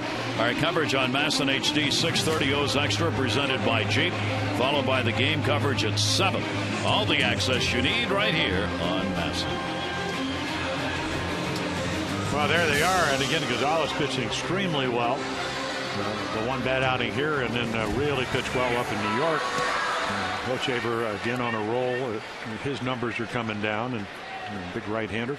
Again, another former #1 draft choice. There's Miguel Gonzalez. Boy, what a nice job he's done for the Orioles, giving them a chance to win pretty much every time out. Kevin Gregg came on to get the strikeout against Francoeur to win the last inning. Works here against Hosmer, and Getz and Gordon are due up. And that ball popped up in the air to third base. Machado in foul territory. Runaway 6th inning. Mid-Atlantic Sports Report tomorrow 5 to 6:30 with Tom Davis, Dave Johnson, Phil Wood. All the latest news, notes, headlines from around the majors. Guys, we'll have a look back here at Manny Machado's debut. And Adam Jones is going to join the show from Camden Yards. That's tomorrow at 5 right here on MASN. By the way, with Machado coming up, the Orioles had to make a move today on the roster. Steve Johnson, that's what you get for winning a good ball game. Just kidding you, Steve. It was a tremendous outing. He'll be back. The right-hander, though, was optioned out to AAA in order for Machado to be put on the active roster. Struck out too many guys. Yeah, okay. 9 in 6 innings. Dad's still smiling, too. Well, and so is Buck Showalter in a way. I mean, he certainly knows it's only one start, but he gave Dave Johnson, Steve's dad, his tickets. He wanted to bring him out for the 7th inning just so the fans could kind of salute the job he did. Right field, right at Markakis. Gets retired, 2 down. Wednesday, the first 10,000 kids 14 and under at the Orioles-Red Sox 7:05 game are going to receive an Orioles collectible truck presented by W.B. Mason. Bring out the kids to the ballpark, a great collectible, and show the orange. That'll be against the Red Sox. Get your tickets in advance, 888-848-BIRD, or go to Orioles.com. 7:05 game Wednesday. Here's Gordon, the leadoff homer, set the stage for that 4-run, 4-hit first inning. He has since struck out and grounded out.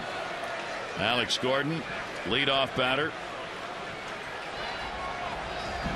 3 home runs against the Orioles this year, and lifetime, a .270 hitter against the O's with 6 home runs.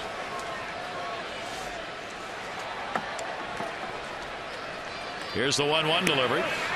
And did he go? They check at third. Nope. Angel Campos, the umpire down there, saying he did not go around. Kevin Gregg, 2-ball, 1-strike count on Gordon. Gordon 1 for 2 off Gregg. Now 2 for 3. That'll go into the corner. Markakis off the wall. Going to go for 2.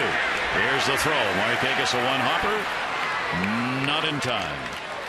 Another extra base hit. Gordon gets the double. League leading 38. Yep.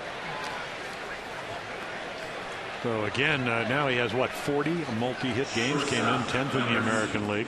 I mean, he had 23 home runs last year. Went to the All-Star game, won a Gold Glove, hit over 300.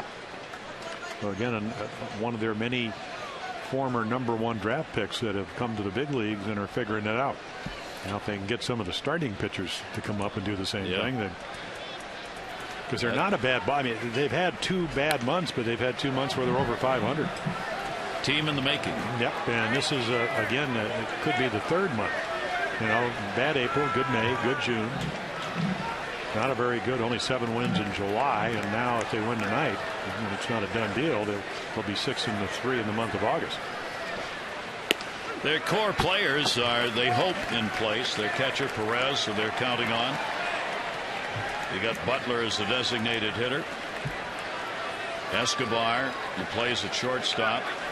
Gordon in left field. Those are key players. Base hit up the middle and hit slowly enough to get an RBI.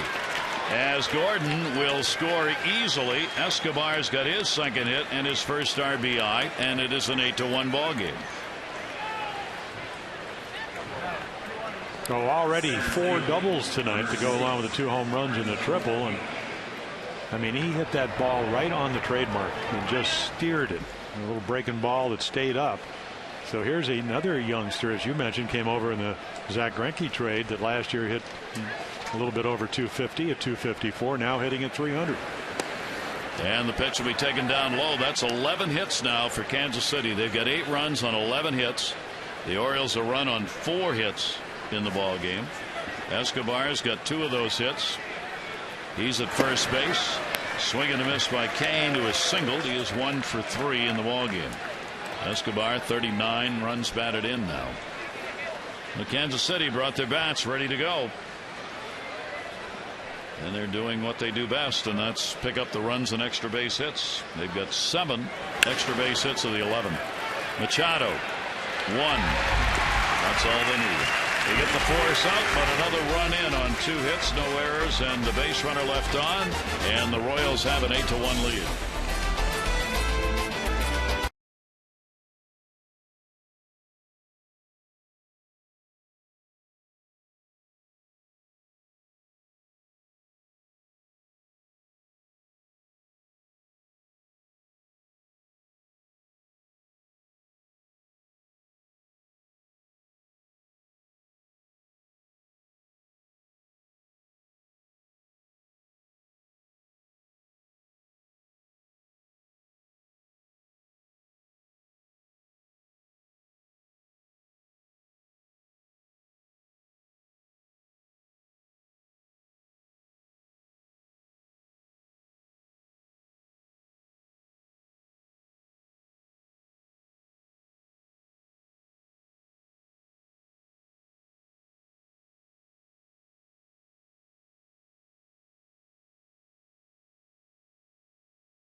Early lead, 2nd pitch of the game. Alex Gordon, his 7th home run of the year. They would add 3 other runs. Billy Butler having a great night. He hits a 2-run shot. And Chen, who, again, one of those rare off nights.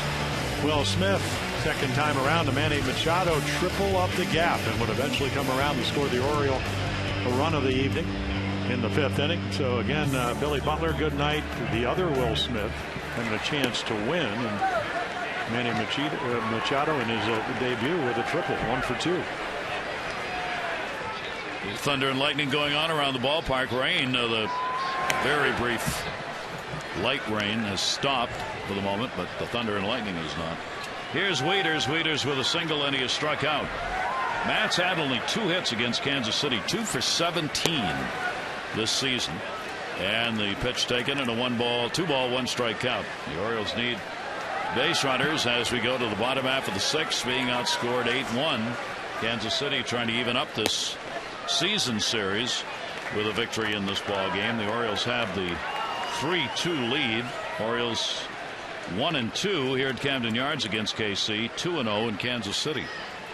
3-1 delivery in the air to right field, hit pretty good going back. Francoeur near the wall, up and goodbye, home run.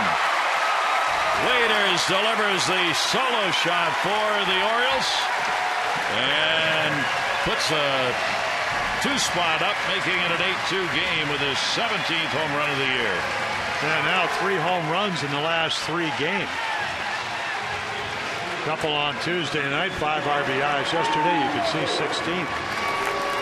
And again, whether he's left-handed or right-handed, the ability to hit the ball to all parts of the ballpark, and that makes sometimes a good pitch a home run. 12 of his homers have been from the other side of the plate, but he got this one. Now take a look, and again, that's outside middle, I guess. So what's your approach? Tremendous strength the other way. Matt about 6'5", great leverage. Down to third, Moustakas. Ford retired, 1 for 3 now for Lou Ford in the ball game, and 1 away in the 6th inning. The Wieters with a solo shot, but for Smith, when you got that big a lead, it's just 1. He's given up 8 home runs on the season. Yeah, Louis 6 of those to right-handers. Yeah, Louis Goldman in the 2nd year with the Royals. And again, the 5th best bullpen in the American League. Their job will be to hold this lead if Smith can't do it. Reynolds takes the strike. Reynolds and then Davis due up for the Orioles. Orioles continuing to pound the ball home run wise, and the pitch will be taken 1 ball and 1 strike. And there's the Oriole catcher Matt Wieters adding to the Orioles totals. Orioles 4th in the league in homers. Yankees continue to lead the American League in long balls. Foul tipped and a 1-ball 2-strike count. Smith has done a heck of a job. Someone who came in with a 6 ERA and a 2.4 mark, just his 8th start. 1-2 delivery, breaking ball will bounce. Didn't go around. 2-2. Yeah, totally different pitcher, as we showed you the numbers early on the road. It's kind of hard to believe because Kansas City, as we mentioned, a great place to pitch because of the dimensions. But much lower ERA, winning record on the road. If he wins tonight, it'll be 3-1 ERA, a little bit over 4 runs a game.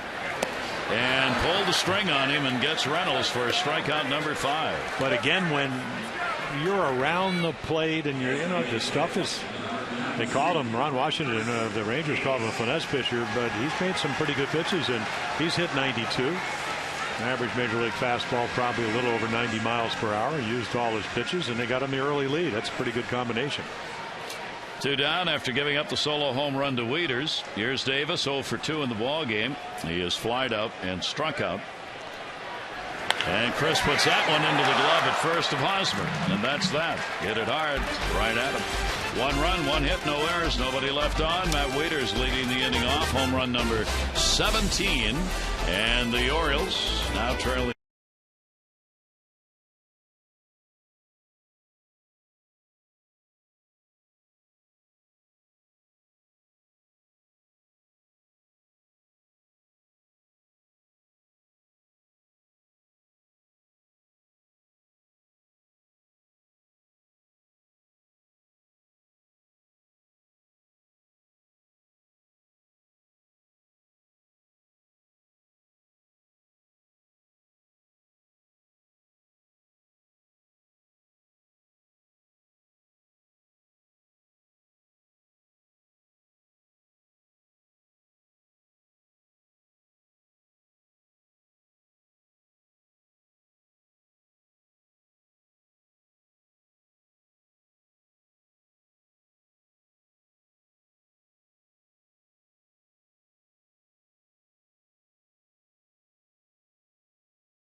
To you by PNC Bank for the achiever in you.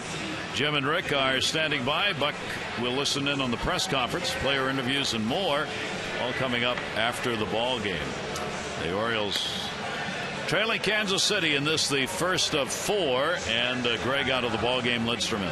Yep, who has actually pitched very well. A couple of scoreless innings in the extra inning, 14-inning win Tuesday night. So throwing the ball well. He was on the DL with a middle finger problem, a tendon problem. So coming back, 95, 96 miles per hour the other night. And a guy Billy again. Bean. He's going for Billy Butler. Billy Bean doesn't go for the cycle anymore. Did once, though. Butler looking for the cycle. George Brett, the last one to do it. George Brett with Kansas City in 1990 against the Toronto Blue Jays. Picked up the last Royals cycle in a ball game. And the easiest one of the 4 hits to get, which would be a single. Well, except that he's already homered, doubled, and tripled. So maybe it's not easy. Matt Wieters, another piece of him taken out on the foul ball. The second time tonight, Matt's been winged. The instep. Not amazing. Right foot. The ball will find you if you're all a catcher. That equipment, and it catches right down there in the bottom of the foot. We ought to just have a big shield and put the glove out in front of it. Would you have a hand to hold? Yeah. Just put the glove through the hole and stay behind the glass. Got to stop lifting weights because you don't want the hole to be too big. And you just kind of, ball never gets, no pass balls, no wild pitches. Now, see what we really want to do, if we could make it, it would be the movable plasma. So you could put your hand through it, but be able to move the glove, and the plasma would move for you, but it would still be there to protect you. How's that? I like that. You like that? I really like that. Struck him out. No cycle this time. Nope. Lidstrom gets the strike. Not on that slider. Looks like he's going to get another at bat to attempt to do it. Doesn't get a whole lot better than this breaking ball. And again, Matt can throw in the mid-90s, and it's all about, can you command your windup? Because the stuff, about as good as you can throw a breaking ball. Gets on top. He's a big guy, 6'4"-ish. Here's Perez, who will take the pitch in there for a strike from Lidstrom. Gary, you've seen a lot of relievers doing the Joel Peralta stuff where you don't have to come to a set with nobody on. Little end of the background ball to second base, Andino. So what happens is it's almost like a quick pitch, where I think the hitters think you're going to actually stop, which you have to do. It has to be a discernible stop with a runner on, and they'll just keep going. And then sometimes they do it, sometimes they don't. So it's another way of deceiving not the runner, which is a balk, but deceiving the hitter, which is not a balk. No question. That has worked for a number of pitchers. And Mike Mustaga stands in against Lindstrom, 2 down, nobody on. He's had a good ball game, a single double, run scored, and an RBI, 2 for 3 in the game. He was only 2 for 22 against the Orioles on the season coming into tonight's ball game. 7th inning. Royals with 2 down, nobody on, leading at 8-2. And a check swing that he went around on. 1 ball, 1 strike. Yeah, so you can see that the good breaking ball, as it does with most hitters, can be pretty effective. These guys can hit the fastball, especially if it's in the middle of the plate. They have done a nice job of that tonight. And with 4 doubles, 2 home runs, and a triple. Here's the 1-1 delivery on the way. Keep in mind, this Kansas City team against the left-hander Wei-Yin Chen got 7 runs on 9 hits in 4 2/3 innings. A ball club that hits only .258 against lefties and .271 off right-handers. But in this ball game, they got those numbers up against lefties. 2-1 delivery is swung on, fouled off at the plate. 2 ball, 2 strike count.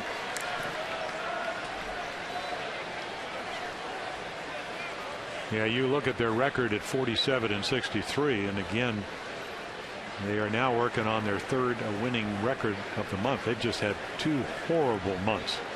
Again, 6-15, and then 7-19. Wolves foul. Well, you get a pretty good read on, again, a young high school hitter. And what did Dayton Moore, their general manager, said? we picked Moustakas before Wieters. And the reason they did it, they drafted second that year, was because of Scott Boras, and he said he was asking for around $10 million, and we just couldn't afford to spend all that money. I think Matt signed around $6 million, so they took Moustakas early on. Well, he was telling us today, I mean, the $10 million was $4 million more than their entire budget for the whole draft. So they said we couldn't afford to do that, and he said it's not that we didn't like Matt Wieters. Said we would have. And then Ned Yost, of course, a former catcher. He's certainly switch hitting catcher with great ability to hit.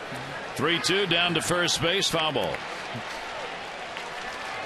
Good coverage, but first base umpire on the line, Bill Welke, calling that one foul. That'll bring Moustakas back to the plate. Bill will have the plate in tomorrow's ball game.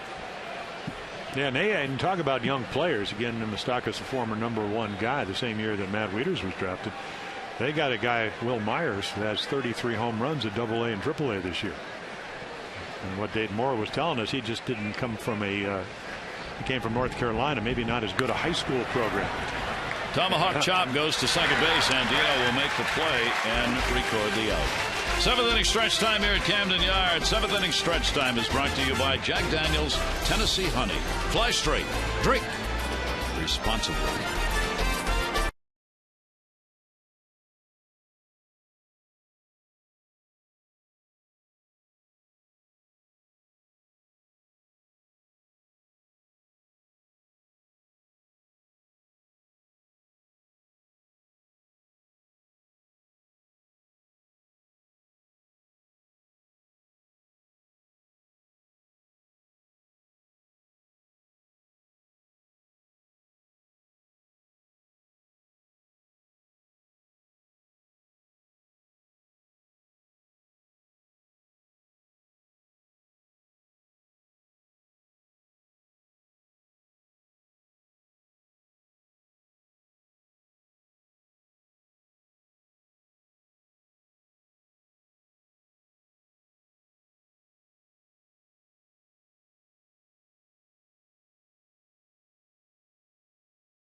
To the 4-game set against the Royals. We've talked about Manny Machado, who has made his way here for a major league debut. The other talk is about Dylan Bundy, because he's going to be moved up to AA ball to pitch on Tuesday. Yeah, I mean, he started in low A, went to high A.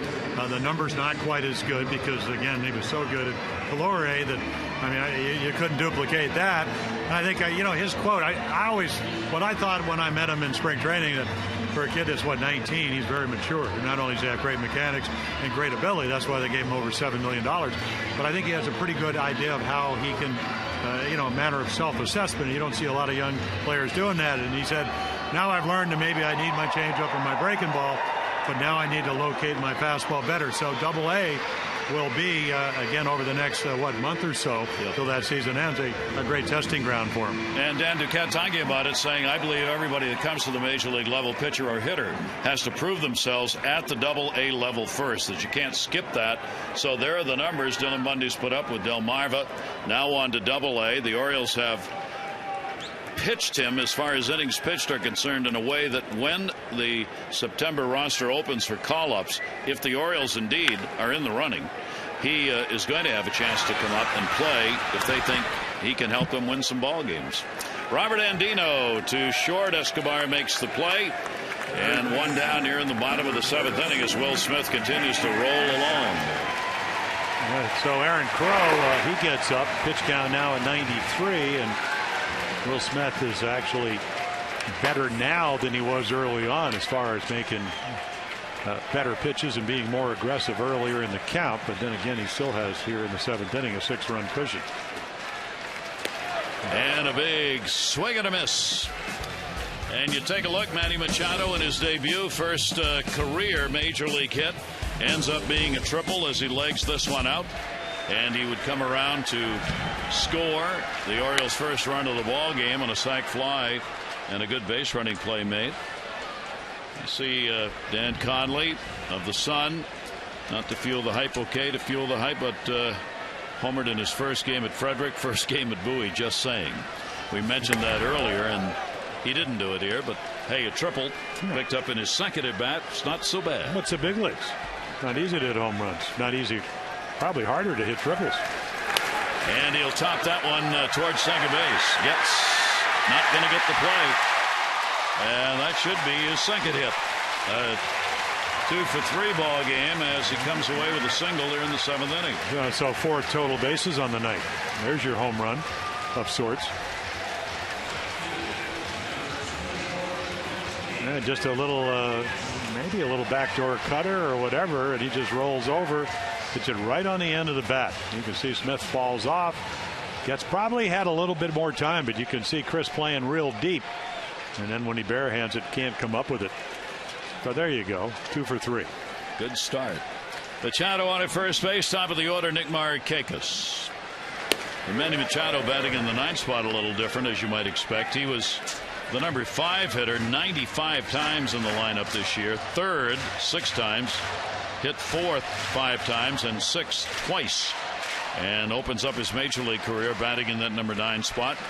To keep the pressure off, give him a chance in his first game. The 0-1 delivery is going to be inside. 1 ball, 1 strike count. Nick Markakis, RBI sac fly, is walked and is flied out. So officially has the 0 for 1. Orioles now with 6 hits in the ball game. Yeah, he wants to stay away from hitting line drives right at the left fielder. He's hit 2 balls right on the nose. Alex Gordon's been right there. A little softer to second base. Gets nice play. 1. What a throw. Oh, yeah. What a play by Escobar. Helped out by Hosmer at first base. He had to do the Olympic high jump at second. Good play by Getz, and then up, over. That's a 10. 7 complete, 8-2.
From the Maryland Lottery.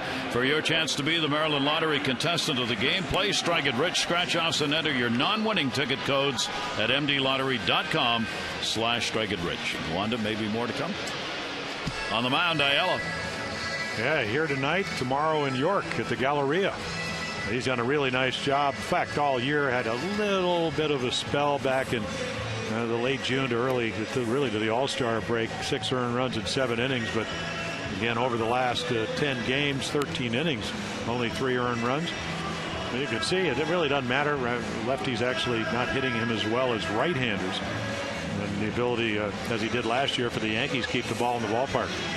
He's one of those typical guys, Gary, that he wants to throw enough strikes to get him to swing at balls. And the more you watch him, the more you realize that. So when he gets ahead, he's able to do that. When he gets behind, becomes a little bit hittable, but he's been so good as far as commanding his stuff that rarely happens. Jeff Francoeur will lead it off against him. Francoeur 1 for 7 lifetime against Ayala. And the pitch is there for a strike. RBI double, second inning for Francoeur, 1 for 3. now has a 5-game hit streak going. Gordon's had an RBI. Escobar. Butler's got 3. Perez an RBI. Moustakas, Francoeur RBI. So they've had a lineup. Everybody's contributed in it. 2 strikeout on Francoeur. Yeah, he had a curveball down and away and shot it into right field. It's a pretty good pitch till he hit it. But again, getting back in a groove. Boy, last year when we saw him in Kansas City, and of course he had a terrific year, over 287 with the 20 home runs, a lot of RBIs, a lot of stolen bases, great right fielder. He said, I think I figured it out. I said, really? He said, yeah, you just have to, until you get the 2 strikes, hit on your terms. But again, the league adjusts. I mean, that's the way this game is. When he came up with Atlanta, he had years where he'd hit in the upper 20s in home runs. And Ayala with a nice pitch to get him. So how did he do it? He got ahead 0-2 and then pitched out of the zone. Watch this ball run. Didn't have to throw a strike. If he's behind, the hitter will take it. This time he chases. Terrific pitch. So take a look at the bullpen, and again, you talked about those innings, Gary. Just that little period right around the All-Star break, and then all of a sudden in August back to the way they were the first 3 months of the year. They have been magnificent, the steady part of this team. Kevin Gregg worked an inning and a third, a run on 2 hits. Lidstrom an inning, 1 strikeout. Now Ayala. Eric Hosmer up. He takes the pitch for a strike. 0 for 3 in the ball game for Hosmer, hitting just 200 against the Orioles so far this season. 1 ball, 1 strikeout. Ayala's pitch to him, and that'll be away.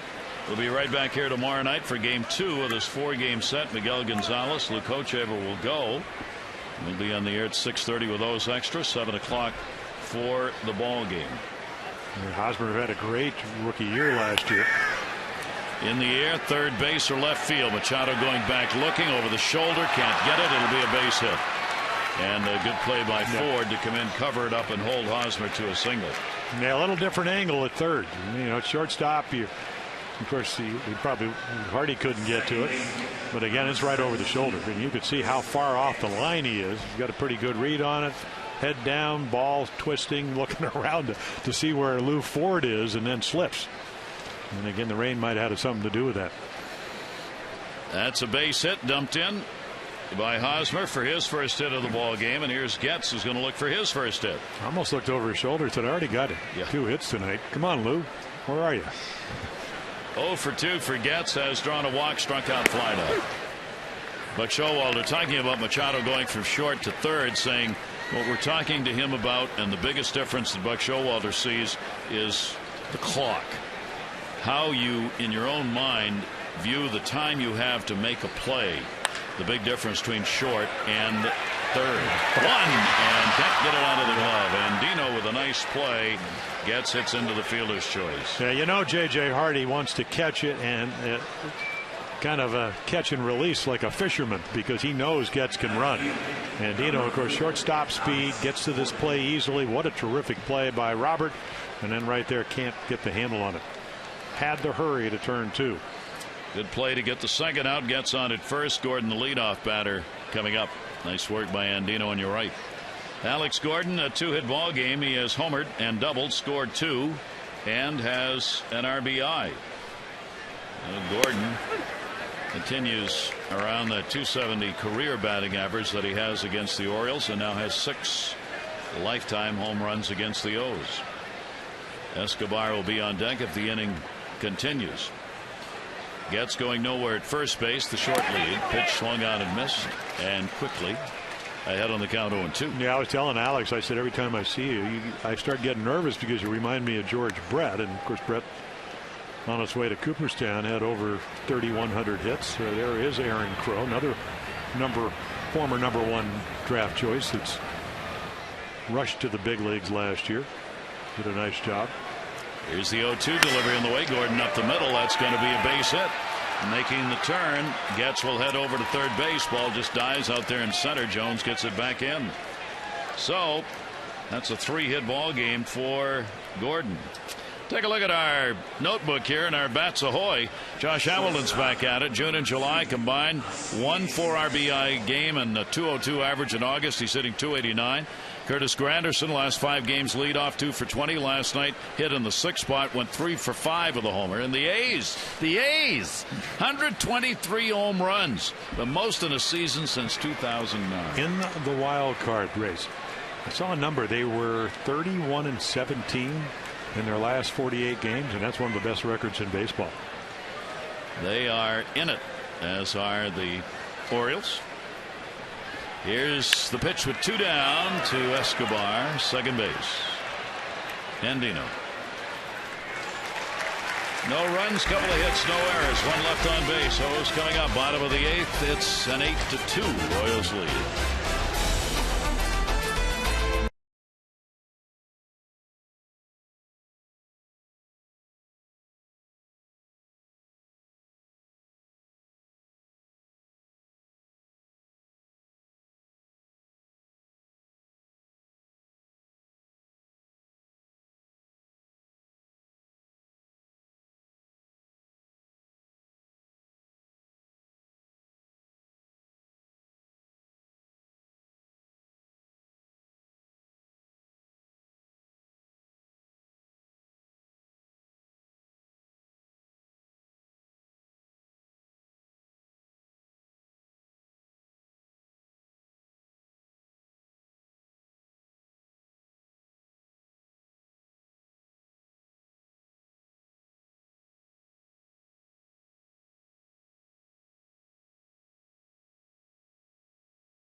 Shield is contributing $50 to support the American Heart Association Heart Walk.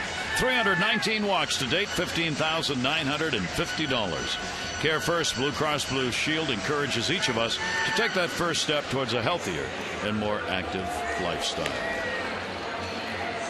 Going to the bullpen, great job by Will Smith in his 8th start, going for his 3rd win. He's out after 7. Here's Crow. And again, the real good numbers this year, 2nd year in the big leagues, and he's done a nice job for him. I mean, dominating left-handed hitters. They were only hitting 127, 8 for 63, and that's the 3rd best in the major leagues. Now, righty's a little different story. But again, a 6-run lead to work with. And Crow's delivery will be taken up high by Hardy, Jones, and Wieters. Crow, hometown, out of Topeka, Kansas. Played college ball, University of Missouri, Big 12 Pitcher of the Year. Finalist for the Golden Spikes Award for the best college player when he was pitching there. And might have been a Washington National pitcher. He was selected by the Nationals in the 1st round in 08, but he didn't sign, and then the Royals picked him in the 1st round in 09. Yeah, went 13-0 that year in college. Towards the hole, Escobar. Let's see your arm. There it is. Yeah, well, he ended last inning on a smash up the middle, and right here, long throw. And again, this is the definitive play. Mike Bordick was talking about it. Can you make the play in the hole? Can you get to it? Can't you plant your foot? And what kind of arm strength? I think we saw all the qualities why he made 13 errors, but much more mature shortstop than he was when he came over last year from Milwaukee. Talked about the foundation players for Kansas City up the middle. Yep. He's one of them. Escobar, Kane in center, Perez behind the plate. The youngster we talked about will probably take over at 2nd base. Getz is out there now, and certainly no slouch at 2nd. Here's Adam Jones. Jones with a big cut. 1 down. Jones single, 1 for 3, 4-game hit streak. Still one of the big plays of the game in that 1st inning when Markakis drew a leadoff walk and Jones got the single with 1 out and got thrown out at 2nd trying to extend it. That changed the complexion of the ball game. And a swing and a miss and an 0-2 count. And we're certainly not going to blame Adam for the 8 runs that the Royals have. No, but it does if you're going to get to a bullpen, and they're the 5th best bullpen, which I've said that probably 4 times, and that's what the number tells you. You want to get to them early. You don't want to get to them late when they can kind of situationally go through the back end and bring in a guy like Crow. Crow gets the strikeout, 2 down. Time to text in your vote for the AT&T Player of the Game. Here are the candidates tonight. Billy Butler with the big 3-run homer in the first. He's had a 3-hit ball game, 3 runs scored. Matt Wieters has delivered a home run, his 17th, 2 for 3 in the ball game. And Manny Machado making his major league debut with a triple and a single so far, and a couple of plays at third base. Text in your vote, A, B, or C, 318-2-6. And the 2 singles they got in the 8th inning off Ayala is going to get Butler to the plate in the 9th. Otherwise, he may not have had a chance to hit for the cycle again. Now Wieters, the home run, is 17th, his last time up from the other side of the plate. And the swing and a miss will make it 1-1. Orioles simply shut down by Will Smith, the left-handed 23-year-old starter of the Royals. 2 runs, 6 hits over 7 innings. He walked 3, struck out 5. And once he got that lead, he just moseyed on through the innings, even though the Orioles got people on base. That'll be taken up high, and the count goes to 2-1. O'Day in the bullpen for the Orioles. Mr. Perfect, 6-0. Got the win the other night in the extra inning game. 2-ball, 1 strike count. Wieters now with 10 home runs here in his home ballpark. Count goes to 3-1.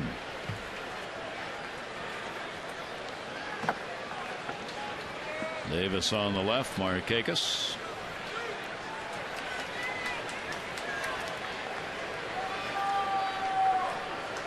Play Wieters to hit to left field in the outfield, and pitched him that way, and it's outside for a ball. So Crow will surrender the free pass here with 2 down.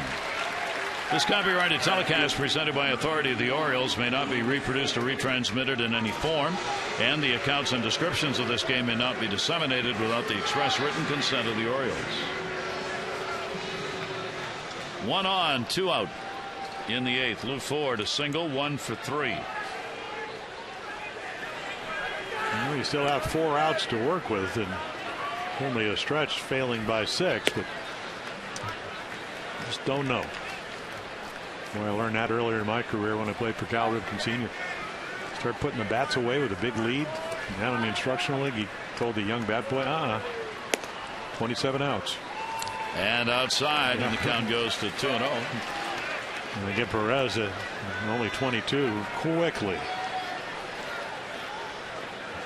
2 down. Gave him a focus. Dave Buckner playing at first base. Mets with 1 out to work with against the Red Sox on the verge of a World Series win. Oh no. Start putting the numbers in the scorebook to wrap this ball game up and end the season. Whoa!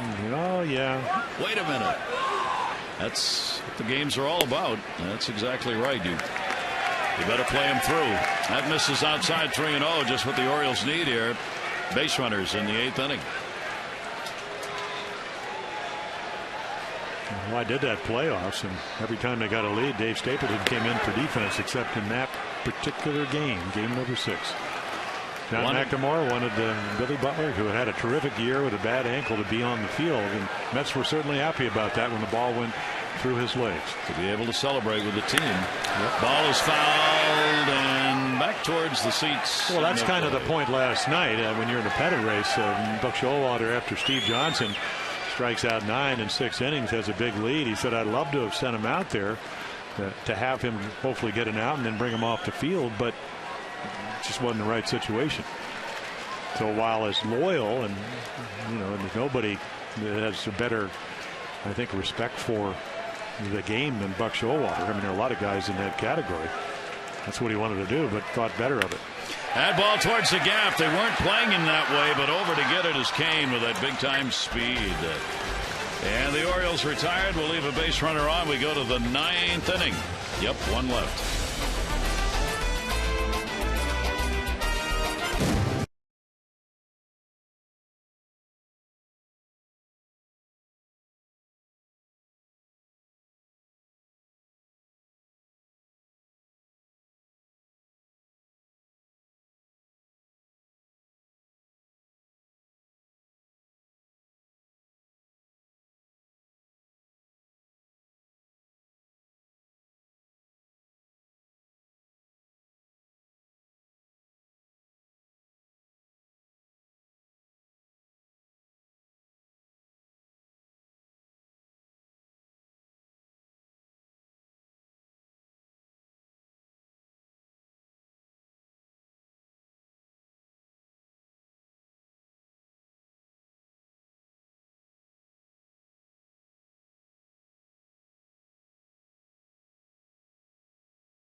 Passan is brought to you by Southwest Airlines.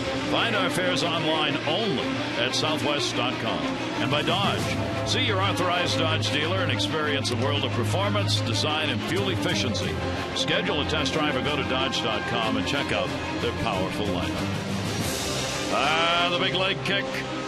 The arm ready to come over the top with a windmill motion, and another strike thrown by James Palmer. It's like Freddie Garcia to me, but a lot of all the visiting pitching coaches, they go. Yeah, I was talking to you out there. When they do their bullpens thing. So Darren O'Day doesn't need to talk to me with those numbers.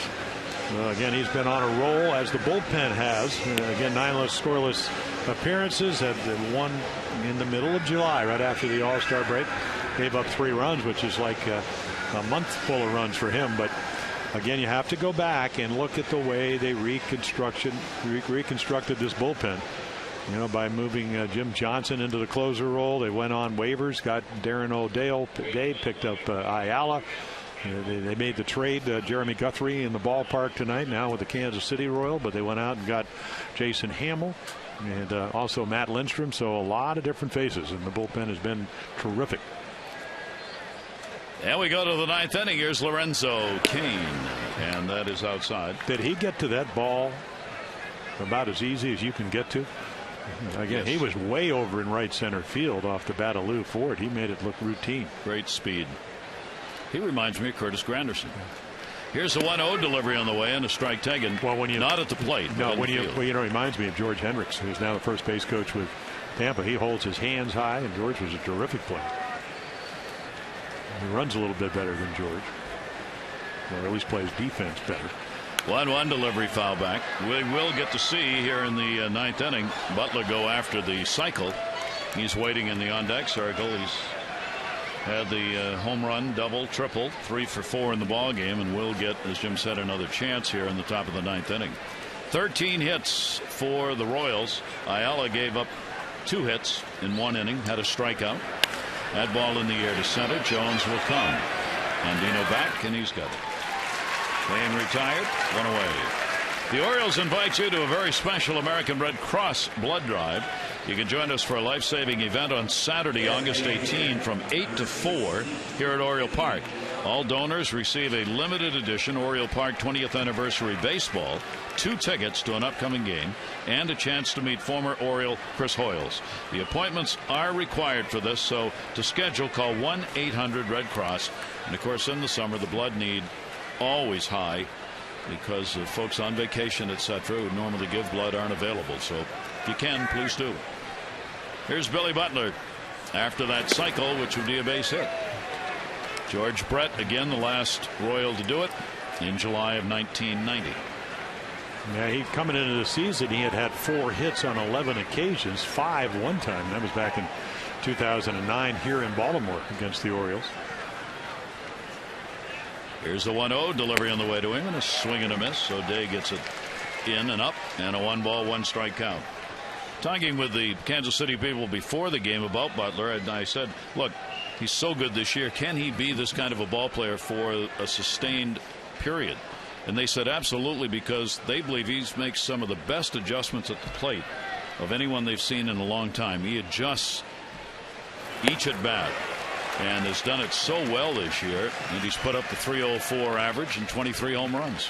Yeah, the one thing they really worked on, Kevin Seitz, their hitting instructor, is a really extension through the ball, and maybe to get to backspin the ball a little bit more, because he's always been a line drive hitter, and when you backspin the ball, it carries for him. And again, strength's never been a problem for Billy Butler, because he can flat out hit. 1-2 delivery to him, and that's going to be outside. So Butler gets the count evened up at 2 balls and 2 strikes. We're in the 9th inning. 1 away. Kansas City Ball Club coming into the 2-game win streak, 3 outs away from extending it to 3 and ending the Orioles' 5-game win streak. Yeah, the Orioles 5 times they've won 5 in a row, and at least to this point they've never been able to put 6 straight on the board. 2 ball, 2-strike delivery, and a big one gets the strikeout up high. Yeah, the the breaking ball, again, if you're an overhand pitcher, you try to stay on top of it. And if you're an underarmer, a lot of times you stay under the ball, not on top of it, and it really doesn't drop. And you could see the ball just kind of spun and stayed up out of the strike zone. And Butler fooled by it. Salvatore Perez comes up. It's Butler's chance at the cycle goes by the boards. Perez, a sac fly RBI, and work behind the plate will golf that one foul. He has had an 0 for 3 officially at the plate. Last chance he'll have to extend his 3-game hit streak. And did get the sacrifice fly, and it was a terrific at bat against Wei and Chen. Fighting off pitch after pitch till he hit it almost to the center field wall with one hand. Here's the 0-1 delivery to him, and again reaches, goes to short. Hardy on the big hop, and over toward the arc. That will do it. Bottom of the 9th inning coming up. Reynolds, Davis, and Andino will be due up for the Orioles, who trail the Royals 8-2.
And Rick Dempsey, stay with us. We're coming right back with those extra post-game. Bottom of the 9th coming up. And Rick, just one of those nights, a big early lead for Kansas City. Too much for the Orioles to overcome at this point. You got to be careful with this Kansas City team. They've got a lot of real good hitters, obviously. If they're going to hit Chin the way they did early on, he gave up a lot of runs early.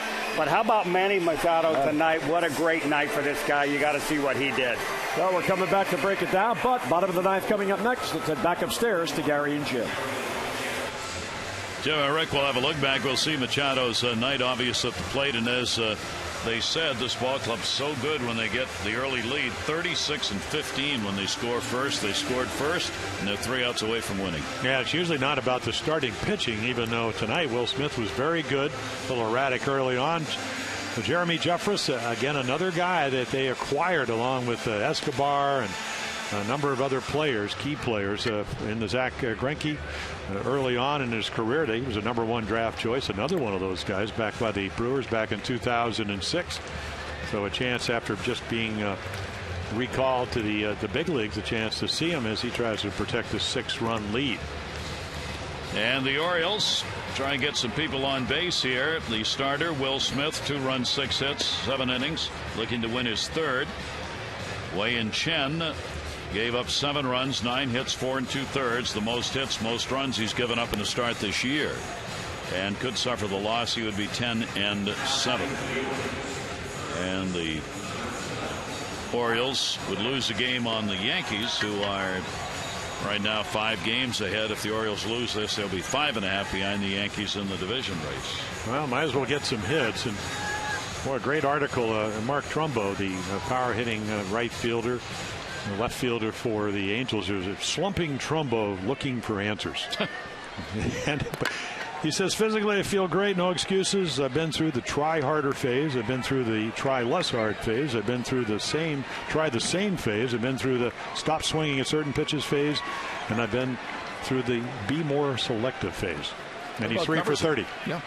There's that hitting. I'll still take him. And that's what Mark Reynolds has been going through. Yeah. I've been through, I'll stand a little bit more upright, 37 home runs last year. This year, even though, again, the numbers are getting a little bit better, 9 on the board. And Buck Showalter says, you know what, I think he's still going to give us some quality at bats down the stretch. And why not if you're going to play him? I mean, what are you going to say? That's why you're out there. I don't think you can get a hit. Reynolds, 1-1 delivery to him, and that'll be bounced Jeffers on you to try and wrap it up. Crow worked an inning, had a strikeout and a walk. I've been around the game so long, Jerry, and you know, as you have, and the one thing, when you look at Mark Reynolds, it's not for a lack of effort. It does come out. Mike Bordick talks about it. I mean, taking extra hitting, trying to tinker with his swing, and all the things that Mark Trumbo talked about. And he's got 29 home runs and hitting .290. And he's talking about the ebb and flow of the game. That's what Mike Scioscia said. And that's hitting. That's big league ball. We saw it with Chen tonight. He's been really good tonight. It just did not have it. 3 ball, 1 strike delivery on the way. Reynolds takes it, and it is a walk. The 4th walk the Orioles have drawn in the ball game, and the leadoff man on here in the bottom half of the 9th inning. Updating you on our voting for tonight's AT&T Player of the Game. Texting your vote now, A, B, or C, 31826. Results coming up in the O's Extra post-game show as you take a look at Machado. Family has stayed, obviously, I'm sure, anxious to see him at the end of the ball game, as he picked up a couple of hits, runs scored. First hit a triple at the major league level, followed with a single in his next at bat. Here's Chris Davis, and Davis will take it for a strike. In the wild card race at the moment, the Orioles and Oakland are the wild card teams, a half game ahead of Detroit, a game ahead of Tampa, a game and a half the Angels, 5.5 Boston, and on and on and on. 0-1 count, Davis. And that will be taken for a strike. Well, you can see why Jeffress has a #1 round arm. We saw him last year when he was called up for Kansas City. 14 games after pitching AAA, not particularly well. ERA of over 7 runs a game, starting the season in AA. But power arm. Can he throw enough strikes? 0-2 delivery, and that one is going to be chopped foul.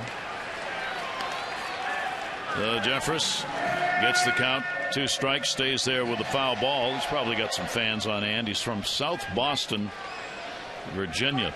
He graduated from Halifax County High School in Virginia, outside of D.C. He's a basketball player there and baseball. 0-2 count. And a changeup got him. Yep. Well, anytime you see he's 6 feet, but anytime you see somebody throws in the mid-90 and then has a curveball like this, you think of Tom Gordon, who came up in the Royal organization. And you can see Chris Davis trying to stay on that curveball, couldn't hit that ball straight down. 12-6. Big drop. Yeah. That had some real movement. Right over the top. 1 away in the 9th. Reynolds still on at first base. Here's Andino, 0 for 2 and a walk. And Andino will take the pitch for a strike. Royals first inning, Gordon home run, Escobar single, Kane single, Butler home run. That's how the ball game started. 4 up, 4 in against Wei and Chen, and the Royals have not looked back since that first inning. Andino takes it. That's a strike, heading backing up 0-2. And when you watch Jeffress pitch, and again, we mentioned early on, I mean, first couple of years, 13, 18, 15 starts, and then they diminished, and he became more of a reliever. And you can see why. 2 pitches and 2 good ones. You can command them. Here's the 0-2 delivery on the way. After he had him on the inside, pitch went back outside. Close. 1-2. Yeah, Tim Teixeira doing the umpiring. He's calling a low strike. Roberts heading for the bench. 1-2. They don't hold the runner at first base. Reynolds with Hosmer playing behind him. Here's the 1-2 delivery, and Andino will foul it off. With a victory tonight, Kansas City will even up the season series at 3 games apiece. This 4-game set, and the team under Ned Yost, is the final meeting of the season for Buck Showalter's Orioles and the Royals. Well, as Rick Dempsey and Jim Hunter were talking about, this is a team that has had some good months. Breaking ball got him. He was backing off and just could not hang in. Well, that's that Tom Gordon curveball. So back-to-back strikeouts on hooks. You give up on it, and then it comes down and filters itself. But if you look at the Royals, as Machado's going to come up, Gary, Betancourt, their shortstop, they let him go because he wanted to play more. The same with Majerus. First base coach was let go. They're on a mission to win as many games as they can. Well, here's Machado in his major league debut. Comes up in the 9th inning with 2 down. And the pitch there is in for a strike. Triple that came in the 5th inning, scored on the Markakis sac fly. Then next to bat got a single. He grounded out in his first major league at bat. Runner at first. Here's the 0-1 delivery. Machado on a check swing. Did he go? Nope. And a 1-ball, 1-strike count. Played solidly with a couple of plays at third base. Getting in, Buck Showalter said the fact his numbers were so good against lefties. Primary reason why he got called up to make the start against Will Smith in this ball game. 1-1 delivery will be popped up. Second base gets his back. And this ball game is over. The Orioles, no runs, no hits, no errors, and 1 left on. And Kansas City comes away with a victory, an 8-2 final. Smith wins at 3-4. Chen, the loser, 10-7. Game 2 of this series coming up tomorrow. Miguel Gonzalez, Luke Oshaver will be the starters. Our coverage 6:30 on Massanos Extra, presented by Jeep, and our game action at 7 o'clock. For Jim Palmer and all of our crew here at Camden Yards, I'm Gary Thorne. The final, the Royals win the first of 4 by a score of 8-2. This has been a Masson presentation. Jim and Rick have O's Extra. It's coming up right now. We'll look back at Machado's debut and the first inning. Put it away for KC. Adieu.